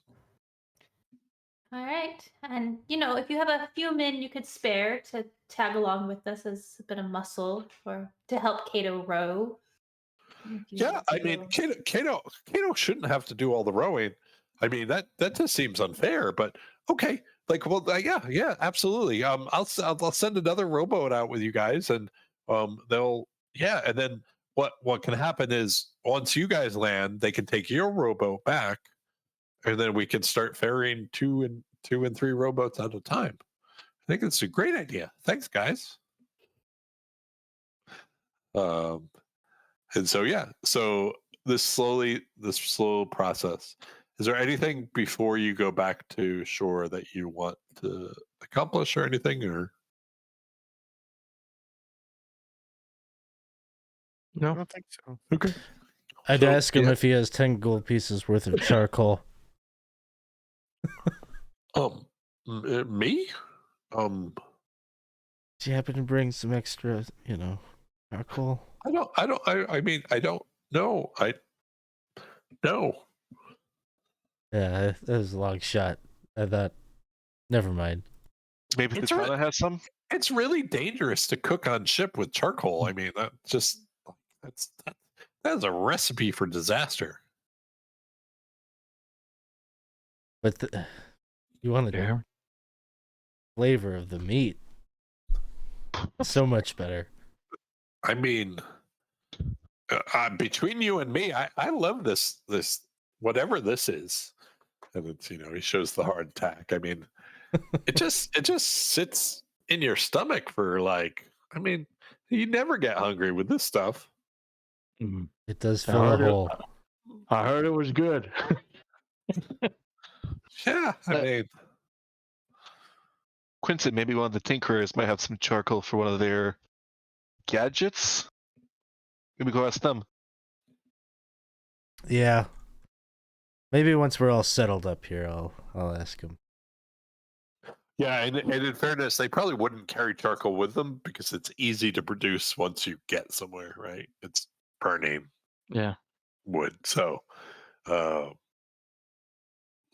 not impossible to get in the future, but right this second, probably a little bit of a pain. So He's Brallin's gonna just kind of be like, at first he's upset that he keeps on bringing up this charcoal, but eventually he's gonna feel bad, and he'll do his best to try to get him some charcoal once we're on land. okay. So you guys are I'm gonna move you. I need a better token for you versus the army because that's gonna be a thing. I will use the little arrow. You can see that, right? On your map. This thing. For you. The yellow squiggly arrow. No, there's like a little stick next to it. Oh. This thing? Oh, yeah. Oh, okay. I see it. It was Zooming kind in, of I can hidden by see. the rock. It looked Yeah. kind Yeah, of blended in. I thought it was a cliff. Sorry. Yeah, you gotta zoom in a little bit to see the feathers. Oh, it is an arrow, an actual arrow. Cool. An arrow. What else would a big arrow be? I mean, Okay. So that's where you guys are currently. I can't see it because there's something on the DM overlay above it, so I can barely see it myself. Okay. So yeah, so you're back on shore. You have this and the first like one rowboat went with you guys, one additional rowboat. And so members from that rowboat have taken your rowboat into their possession. And they're going to start ferrying people back and forth. But there, I would say about 15 members of the militia on the beach at this point. Maybe less. Let's say 10. And I assume you told them to stay away from the ship. Yeah. mhm. So yeah, Yeah, don't so go near that. They're you see already some of them are starting to dig trenches, some are scouting out areas for tents and stuff, and trying to figure out where they can put their camp. So what next for you guys? I am going to tell Cass. I was up there and kind of lost. It got a bit shallow, a little bit harder for me to see. There was footprints. Yeah, maybe you might take a look. Yeah, are we just the 5 of us going to follow them, or do we want to wait until there are more?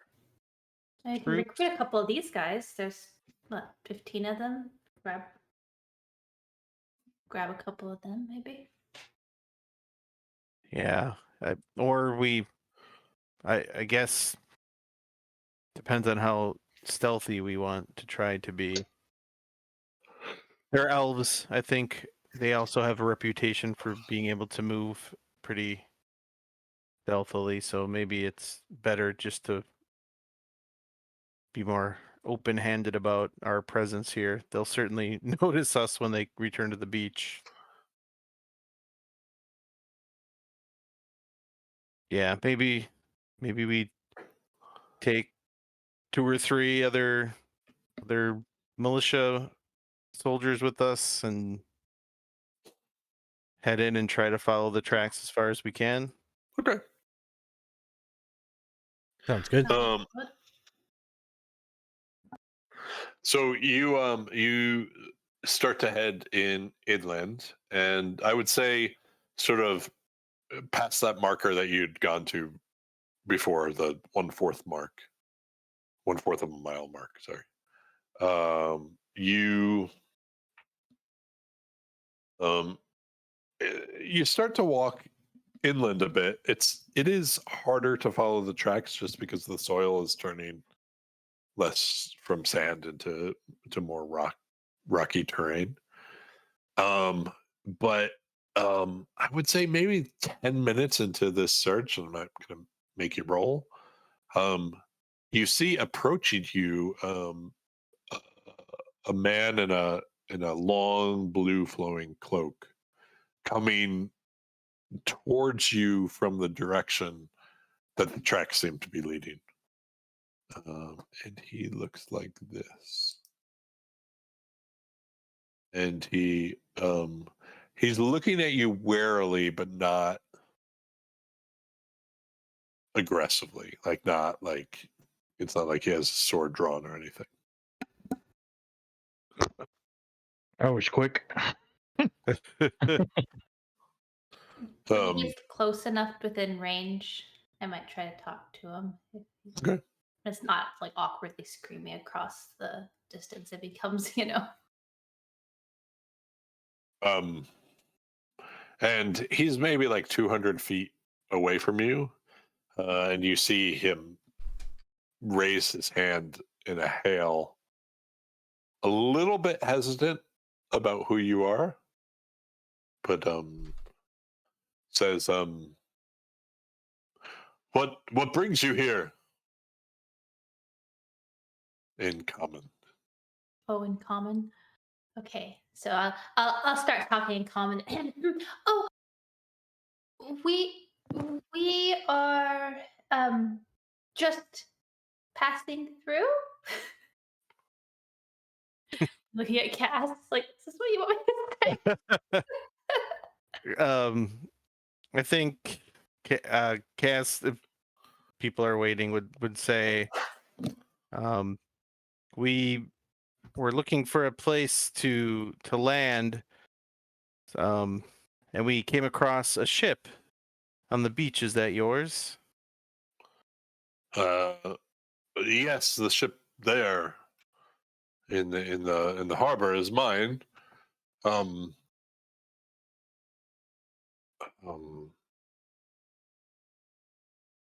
do you come as friend? Do you come as foe?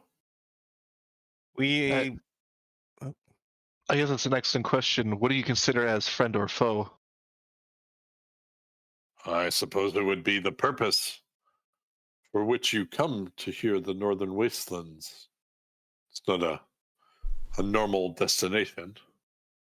I would definitely agree with that assessment, and I'd say, considering we're not at each other's throats, singing spells or have swords drawn, I'd say it's a very good start. He takes out knives that he has sort of on, and he lays them on the ground. He says, "Would you be willing to parley then without your weapons for a moment?" Sure. I'd be Yeah. willing. Are you alone? Cass kind of looks around to make sure there aren't any other like elves Yeah, lurking in the distance. he says, "I right this moment I am alone, but my encampment is about 10 miles inland." I might be looking at his body language, maybe if he's shuffling his feet while he's talking about it. Sure. Make insight check for me. And Cass, you can make a perception for the one you just asked about. 21. Okay. So Brallin, he's more curious about you than anything. Like, he does seem like there's no duplicitousness. Okay. Cass, you don't spot anyone else. Okay. Quinton would speak in Elvish and say, my weapons are the magic that I study and memorize, and so if I could, I would lay that bare for you, but we are, I don't think, enemies. I think we were friends. Our enemies are the Red Dragon Army. That is why we're here. And he says in Elvish back to you, he says, indeed, I cannot strip myself of the magic I possess, so I appreciate the revelation. And he starts walking, and Brallin, you see, just calmly towards you. He says, my magic told me, in common now, my magic told me that individuals had landed here on shore.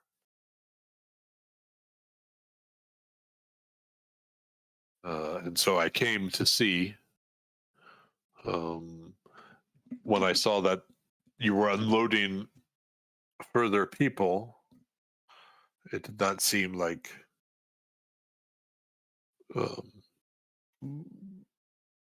you might have numbers, but it did not seem like you were acting in aggression or certainly not under the banner of the Dragon Army. No. And you, Cass would just like ask right out, and you also are not a part of the Red Dragon Army? No, I've home was decimated, I'm afraid. Now I'd say at this point he's like 40, 50 feet, unless you stopped him from approaching you. And he says, I'm Dalamar, and I'm here with a group of Sylvanesti elves, people from my homeland. Might I ask who you are? Well, I wasn't lying when I said we were passing through. We are going further north. We're representatives of Calamon. Are you familiar?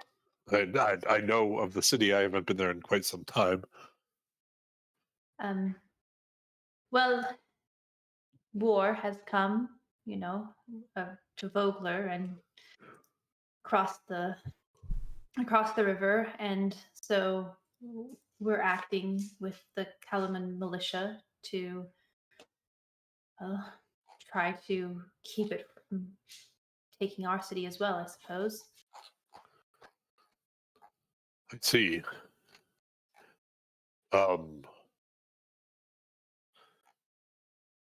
Can I just ask if Cass has any reason to not believe him when Dalamar says that he is just, not affiliated with the Red Dragon Army? Cass is just a very suspicious individual, and now, especially while their friends are divulging all of this information, is just really scrutinizing this new character. Yeah, make an insight check. Womp womp. He definitely hates the Dragon Army. They're the worst. Those guys Terrible. killed his puppy. Yeah, no, you have no reason to doubt. No. Yeah, And by now he's walked up to you and he says,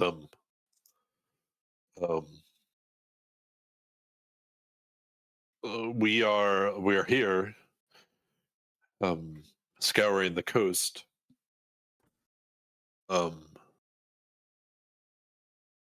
looking for ancient ruins, which I don't know how long you've been here, but I know for sure, and perhaps you do as well. They're not here; they're further inland. But my leader wishes us to make sure of that fact. You are not the leader of this group? No. Zelsuel, our leader, is back in the encampment, and he points in the distance, and he says, I would say it's about 10, 11 miles in. It's quite some distance, but it's just as our search has taken us, our camp has moved with us. Why are you searching for ancient ruins? I happen to be a scholar myself, and I'm very curious as to why elves would roam so far from their homeland during a time of war. Does this have to do with fighting back against the dragon army?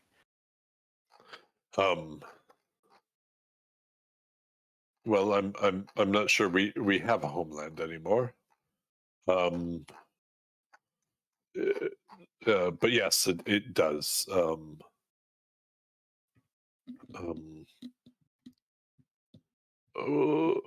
We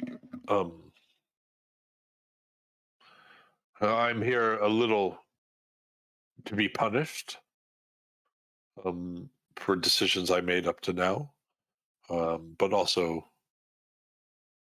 a little to prove myself that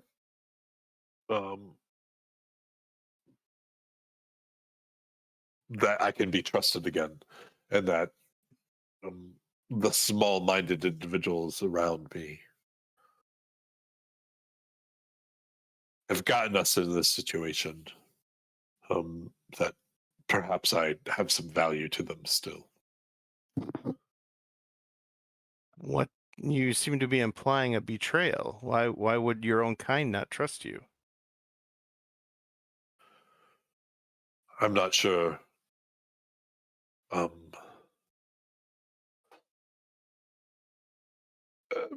My methods are somewhat unorthodox, and so perhaps I was a bit hasty in my decisions, but I think the result would have ended the same anyway. Who did you kill?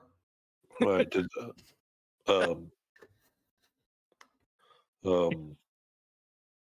What you do? I mean, it's not just me, right? I'm sorry. Hello, I'm Brallin. Nice to meet you. But in my head, I just feel like I'm going around in circles and circles. What you do? I'm not sure. Well, I don't think I necessarily need. What did you do to arrive here? Is this? Am I on trial? I mean, you're volunteering this information. Like, we weren't, I didn't volunteer it out of you. I didn't volunteer any information. In fact, I've been told that I've. That's what I'm saying. Right. Okay, I think we're in a weird place here.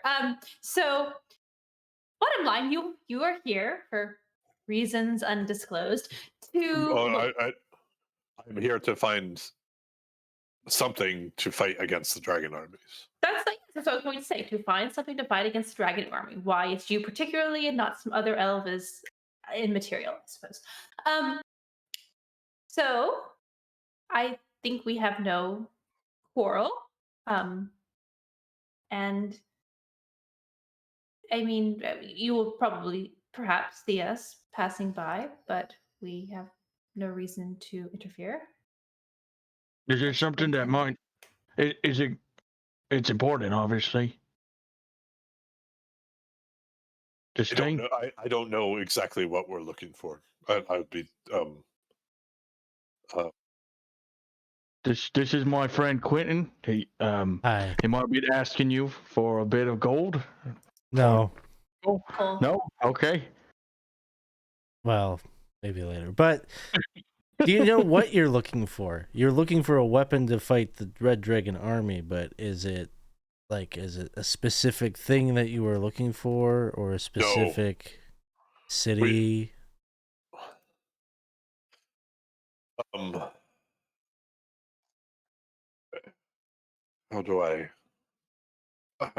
do I start?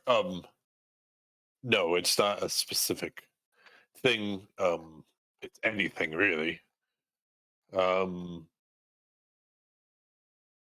we were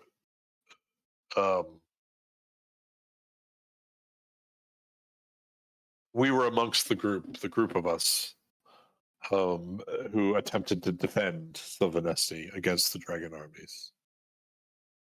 I took what actions I thought were the only actions I had at the time. And they failed. We were sent here to the Northern Wastes as punishment. I believe my people made a terrible decision in doing so. My studies into pre-cataclysmic magic lead me to believe that there might be something of magical value here in the region, based on its numerous ruins. I hope to find that quickly and return to my people. Does the City of Lost names mean anything to you? And again, just scrutinizing to see if there's any response to hearing that phrase. Make me another insight check. He says, "I'm not the City of Lost Names. I've not heard that before. No reason to doubt that." Well, it sounds like your purpose and our purpose is not altogether different necessarily, but Indeed. you also say that you're not the leader of your group. No, in fact, I would be more than happy to escort you back to our group, so that you might meet the rest of us, including our leader, Zelsuel. Kato, Would you be agreeable to that? and Quinton would just kind of look to the group and he'd be shaking his head yes, that he would want to do that. Yeah. Maybe at that point I would say yes, but even then I might look to one of the people that are with us. Maybe send a runner back to the rest. The only thing I'll add, the little bit of retcon, it wasn't any magic that he's looking for, although he's not specific, and in fact he doesn't know. It's specifically magic that Sylvanesti had some involvement in. That's the only thing I would add to that background stuff. Yeah, so he says, of course, and I don't have any concerns if you are here from Kalaman, to also fight the Red Dragon Army, or to fight the Dragon Army, our purposes very much agree, and we would do what we can to help. Well, yes, we will go with you. I understand too. Obviously, none of us are the mayor of Kalaman, so we are not ultimate decision makers in things either. But to meet you and hear you out.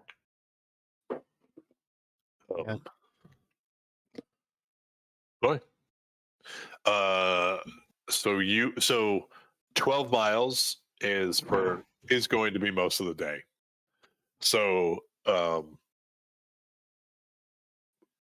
if you guys travel there, the expectation is you'd probably camp in this encampment, which means you'd be separated from the army for overnight. You all understand that, right? Mhm. Okay. Sounds ominous, but yes. No, I'm just making sure. Okay. I mean, it is Are you important. sure? It is important for this portion that you know where the army is compared to you. That's all I'm getting at. The army will always move slower than you. So you could power through this area. You would not be able to fight the other army if you ran into them. You would need this army to deal with them. So if that's where I'm getting at. Mm. Somewhere on this map is the other army. Okay. And your army is just landing. And so it's unlikely that they're in the next space over, but just realize that, yeah, that's what's going on here.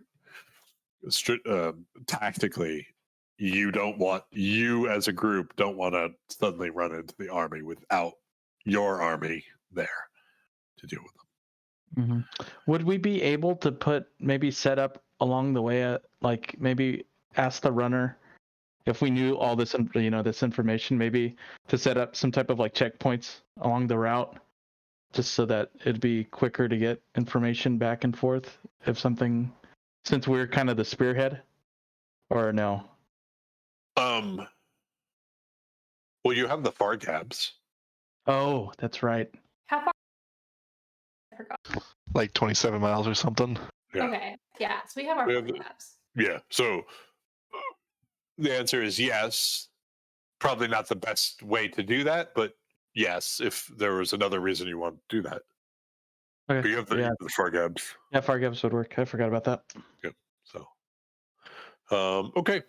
So you set off, and Dalamar, I would say, is like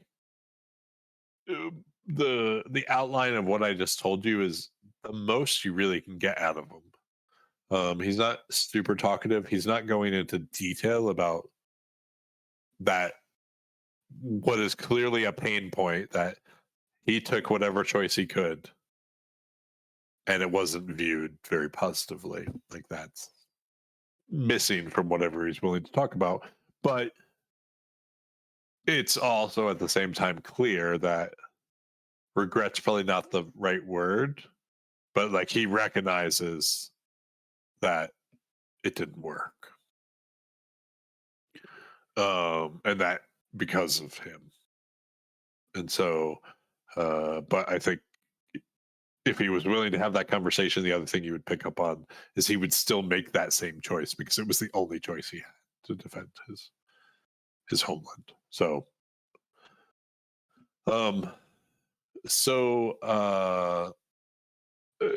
eventually you guys, the land rises a bit as you move inland, and you get to an area full of plateaus, and eventually he leads you up onto a plateau.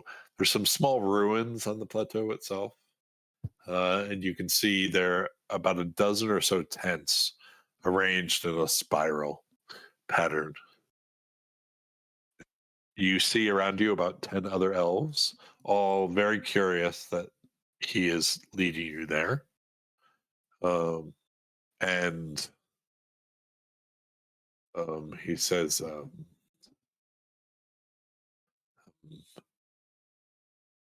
I will bring you to Zelsuel, if that is okay. And he leads you to sort of the center of the camp. And you see an older elf. And so, whereas you'd normally be able to, like, elves look fairly ageless, right? Particularly to humans. It's obvious that this elf is an older elf, even to you, which means he's probably extremely old in elven terms. Do I have a picture of him? 1 second. I don't know if I do.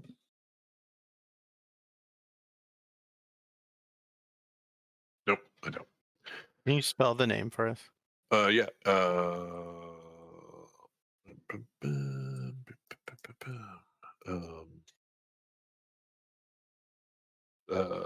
Where's chat?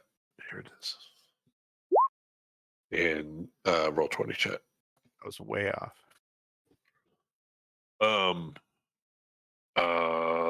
And he stands up as you approach, and he says, I assume you are the individuals who set off the alarm. Welcome to our humble camp. We thank you for the invitation, even though it might have been directly from you.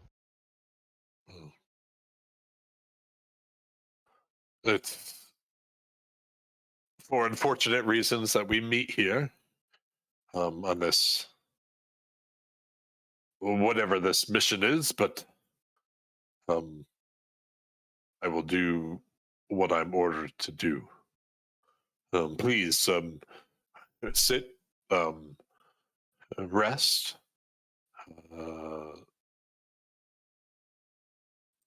I'm sure you have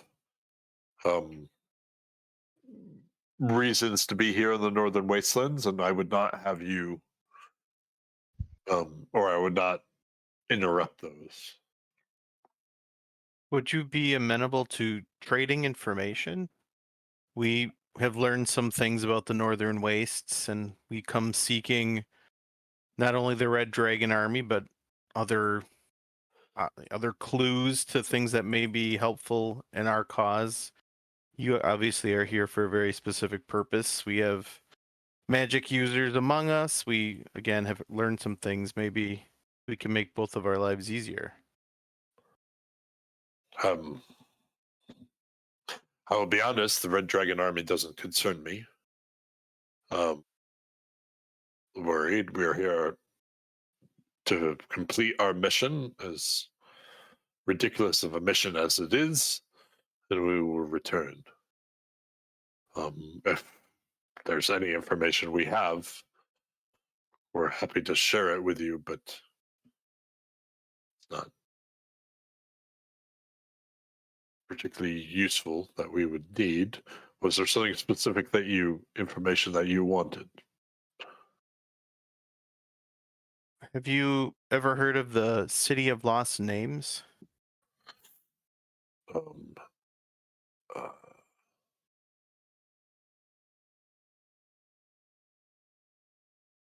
He has not. He's like, sorry. He has not. No, I have not. And I believe him.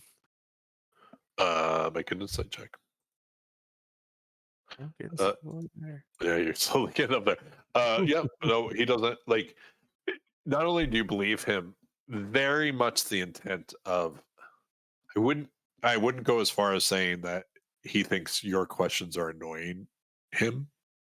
Like, he's being hospitable, not super warm, but he's tolerating you. But no, it just doesn't ring him any bells to him. And you are not at liberty to tell us about your quote unquote ridiculous mission? Anything that you don't think there's any way we can be of assistance while we're here for you? I don't believe so. We're conducting research on things pertinent to our people, and I think I will leave it there.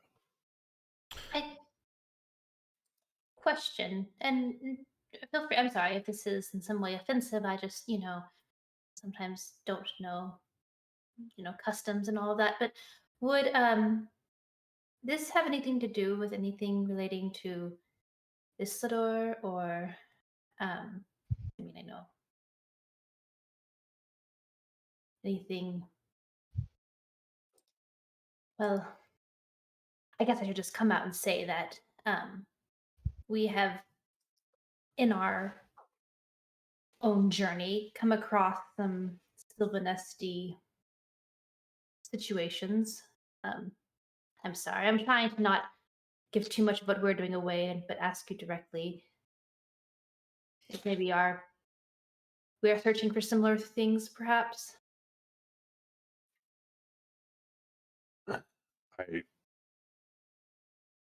I don't know. I think that was fairly vague. I'm sorry. It was. I, I'm really trying. I'm not. It was. I'm not. Sounds like you're talking in circles too now. I am talking in circles too. I am trying. Cass said, to not tell everything that we're doing, and I mean, we have Well, I a don't- full army back there, right? It's here. They know that, right? You guys know that we have an army coming here, right? Yes. What does that have to do with us? Well, I'm just saying. Was that a threat or? No. It kind of sounded like a threat a little bit. no, he. Did it? I didn't mean It it to did. be a threat. I mean, that No, guy's not no. threatening Brallin. That was just not cool, man. Oh no, No, it's no. not I a got threat. chills. Really? It There's didn't no, mean it. there's no threat. There's no. He doesn't look like he was threatened, right? No, it's not a threat.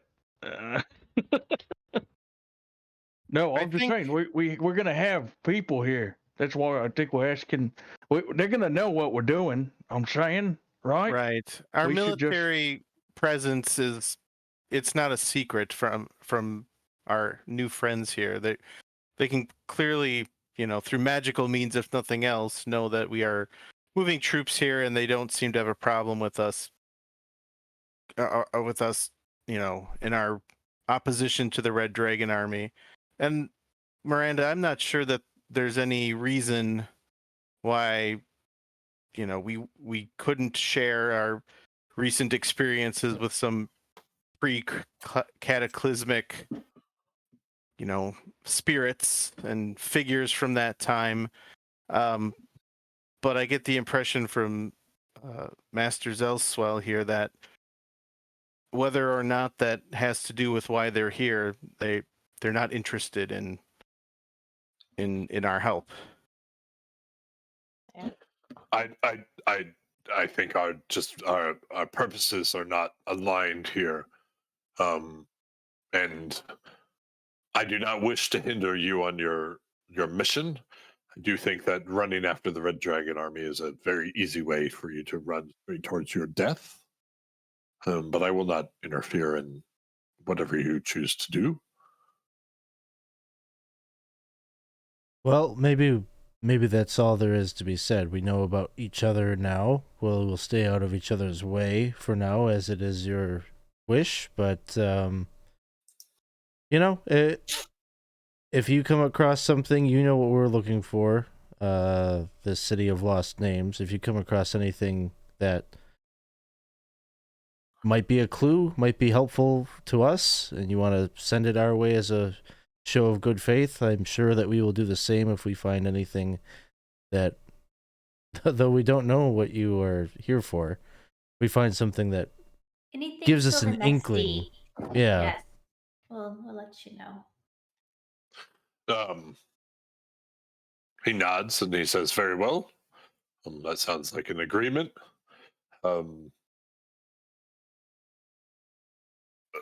Dalamar, will you escort these individuals to a place they can stay for the evening, and then bring them back to their army in the morning?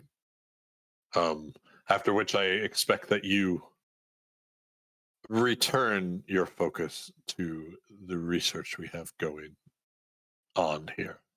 And he sort of pointedly is staring at Dalamar.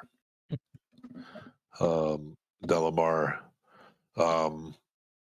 nods and lets out a little bow, and turns to you and says, I think we should leave. Let me find you a place for the evening that you can stay, and in the morning we will get you on your way.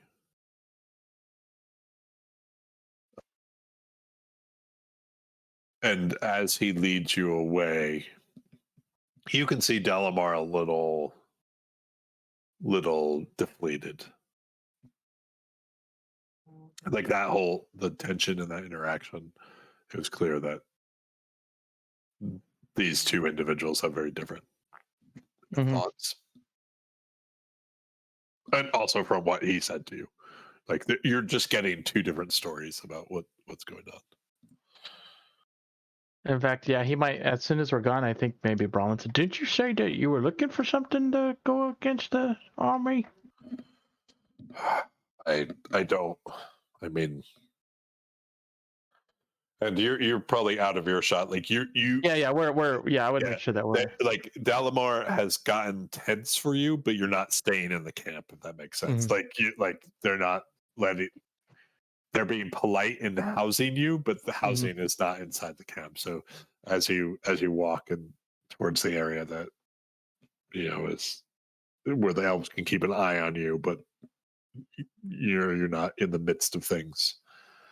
He says, Zelsuel seems content to turn over rocks here.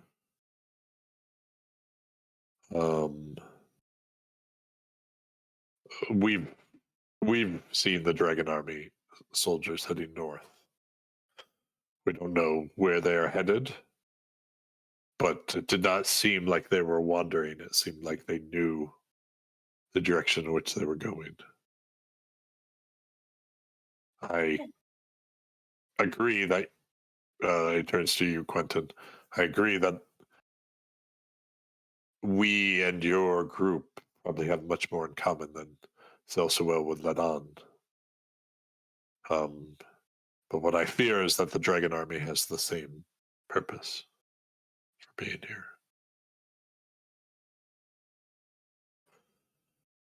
The City of Lost Names, however, I mean,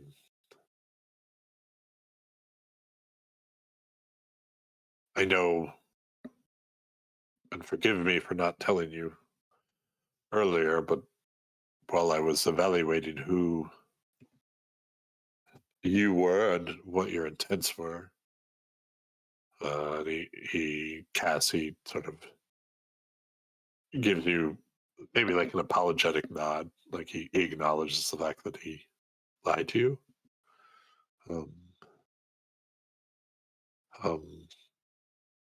From the little I've read of it in my research, it is here somewhere, and it was a marvel of magic, the likes of which has not existed since the Cataclysm.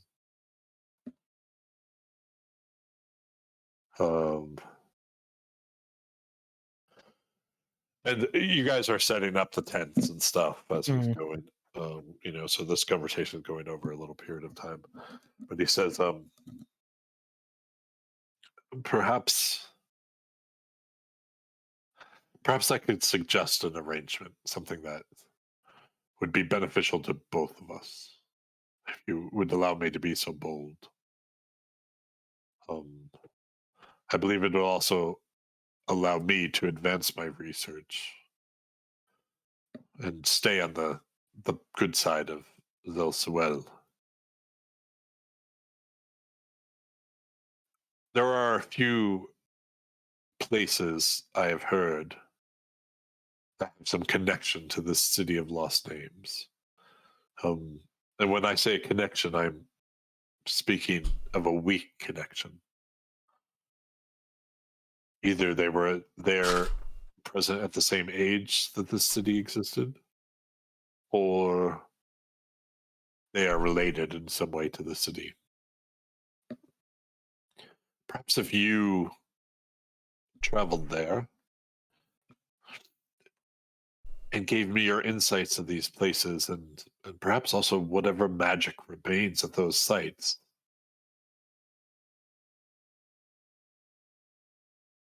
we would be able to pinpoint exactly where the City of Lost Names is. Of course, anything that you know is more than we have now. There's three that I can think of. The Blue Phoenix Shrine. Let me grab some stuff on this map. Blue Phoenix Shrine.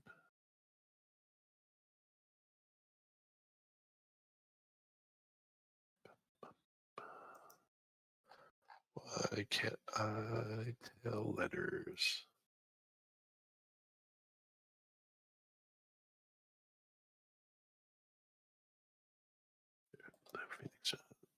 Sorry, I'm just looking for trying to find something I can draw with.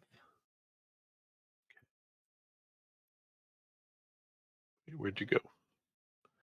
Come back. There it is. Okay. Blue Phoenix Shrine. Oh, I'm probably on the wrong layer now. Sure am. Do you see that X? Yep. Okay. Blue Phoenix Shrine. That's that one. Next is Sunward Fortress.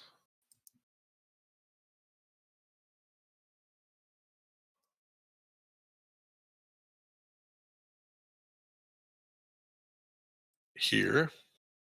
Do you see that? Yeah. Oops. Okay. And then the third is Wakenreth, which is here. So these three places: Wakenreth,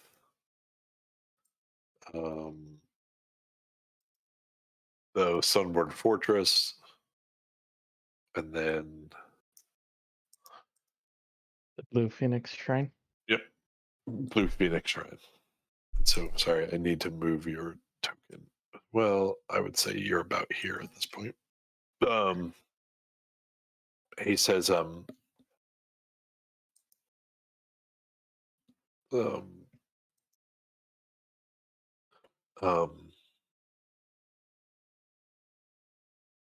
would you be willing to do that for me? And I will be able to, I think, start to deduce where the location of the City of Lost Names is.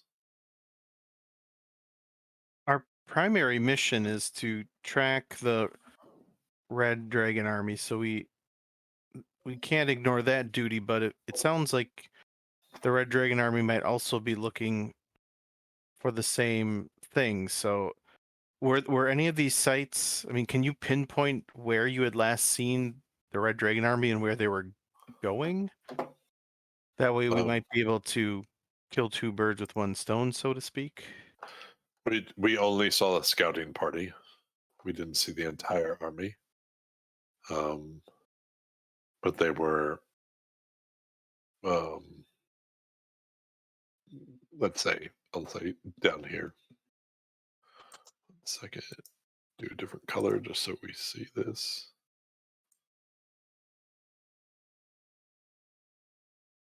You can see that, right? Yep. Yeah. These hexes, I think, are 6, right?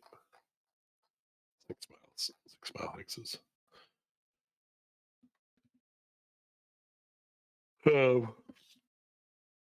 Oh, wait, hold on. I'm sorry. I'm incorrect. You were up here. Specifically.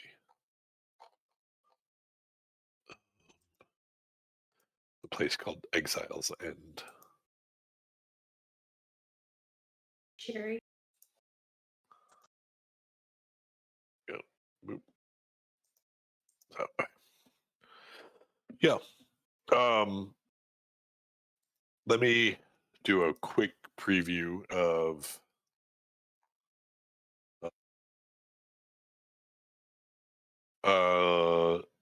he tells you that the Blue Phoenix Shrine is a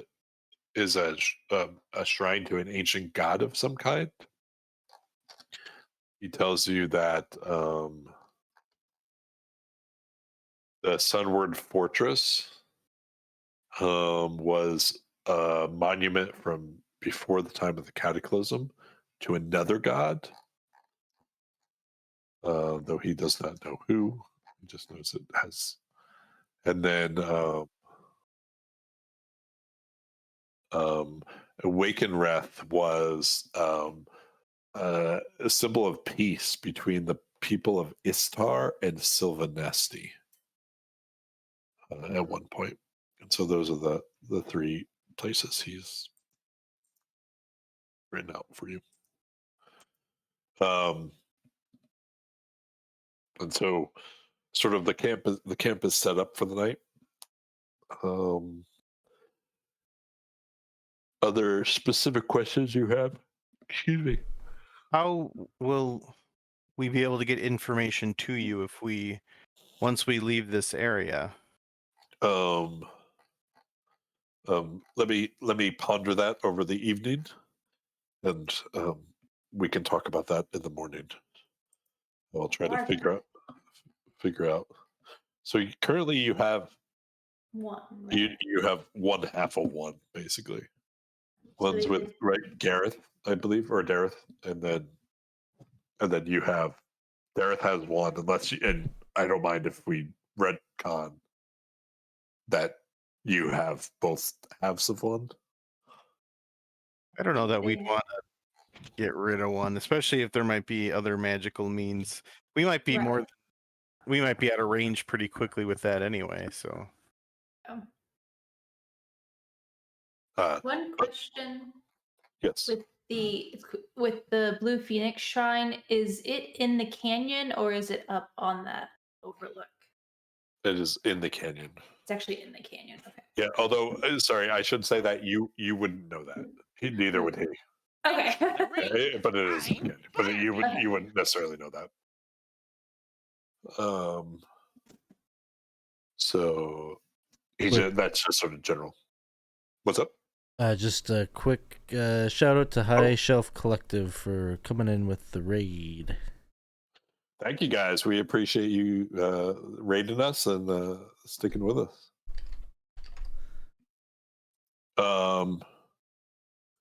So yeah, I will figure out the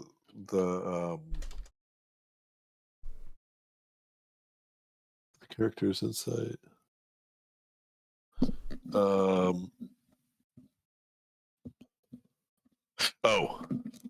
He says, so this would come in the morning, I guess, if he said it, but he says,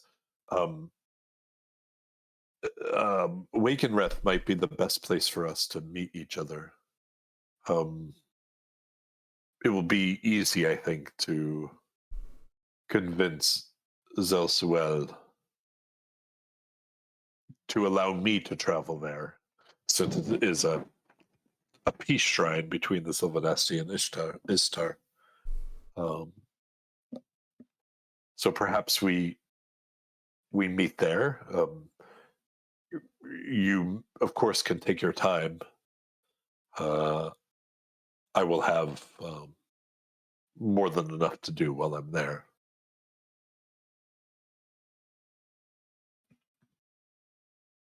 Does that sound agreeable? That sounds like a plan. We can talk about the priority of which of these places we wish to seek out first and in what order, but maybe we'll plan to meet you there. Very well. Well, with that, I bid you a good evening, and here's to our subsequent future and fruitful investigations.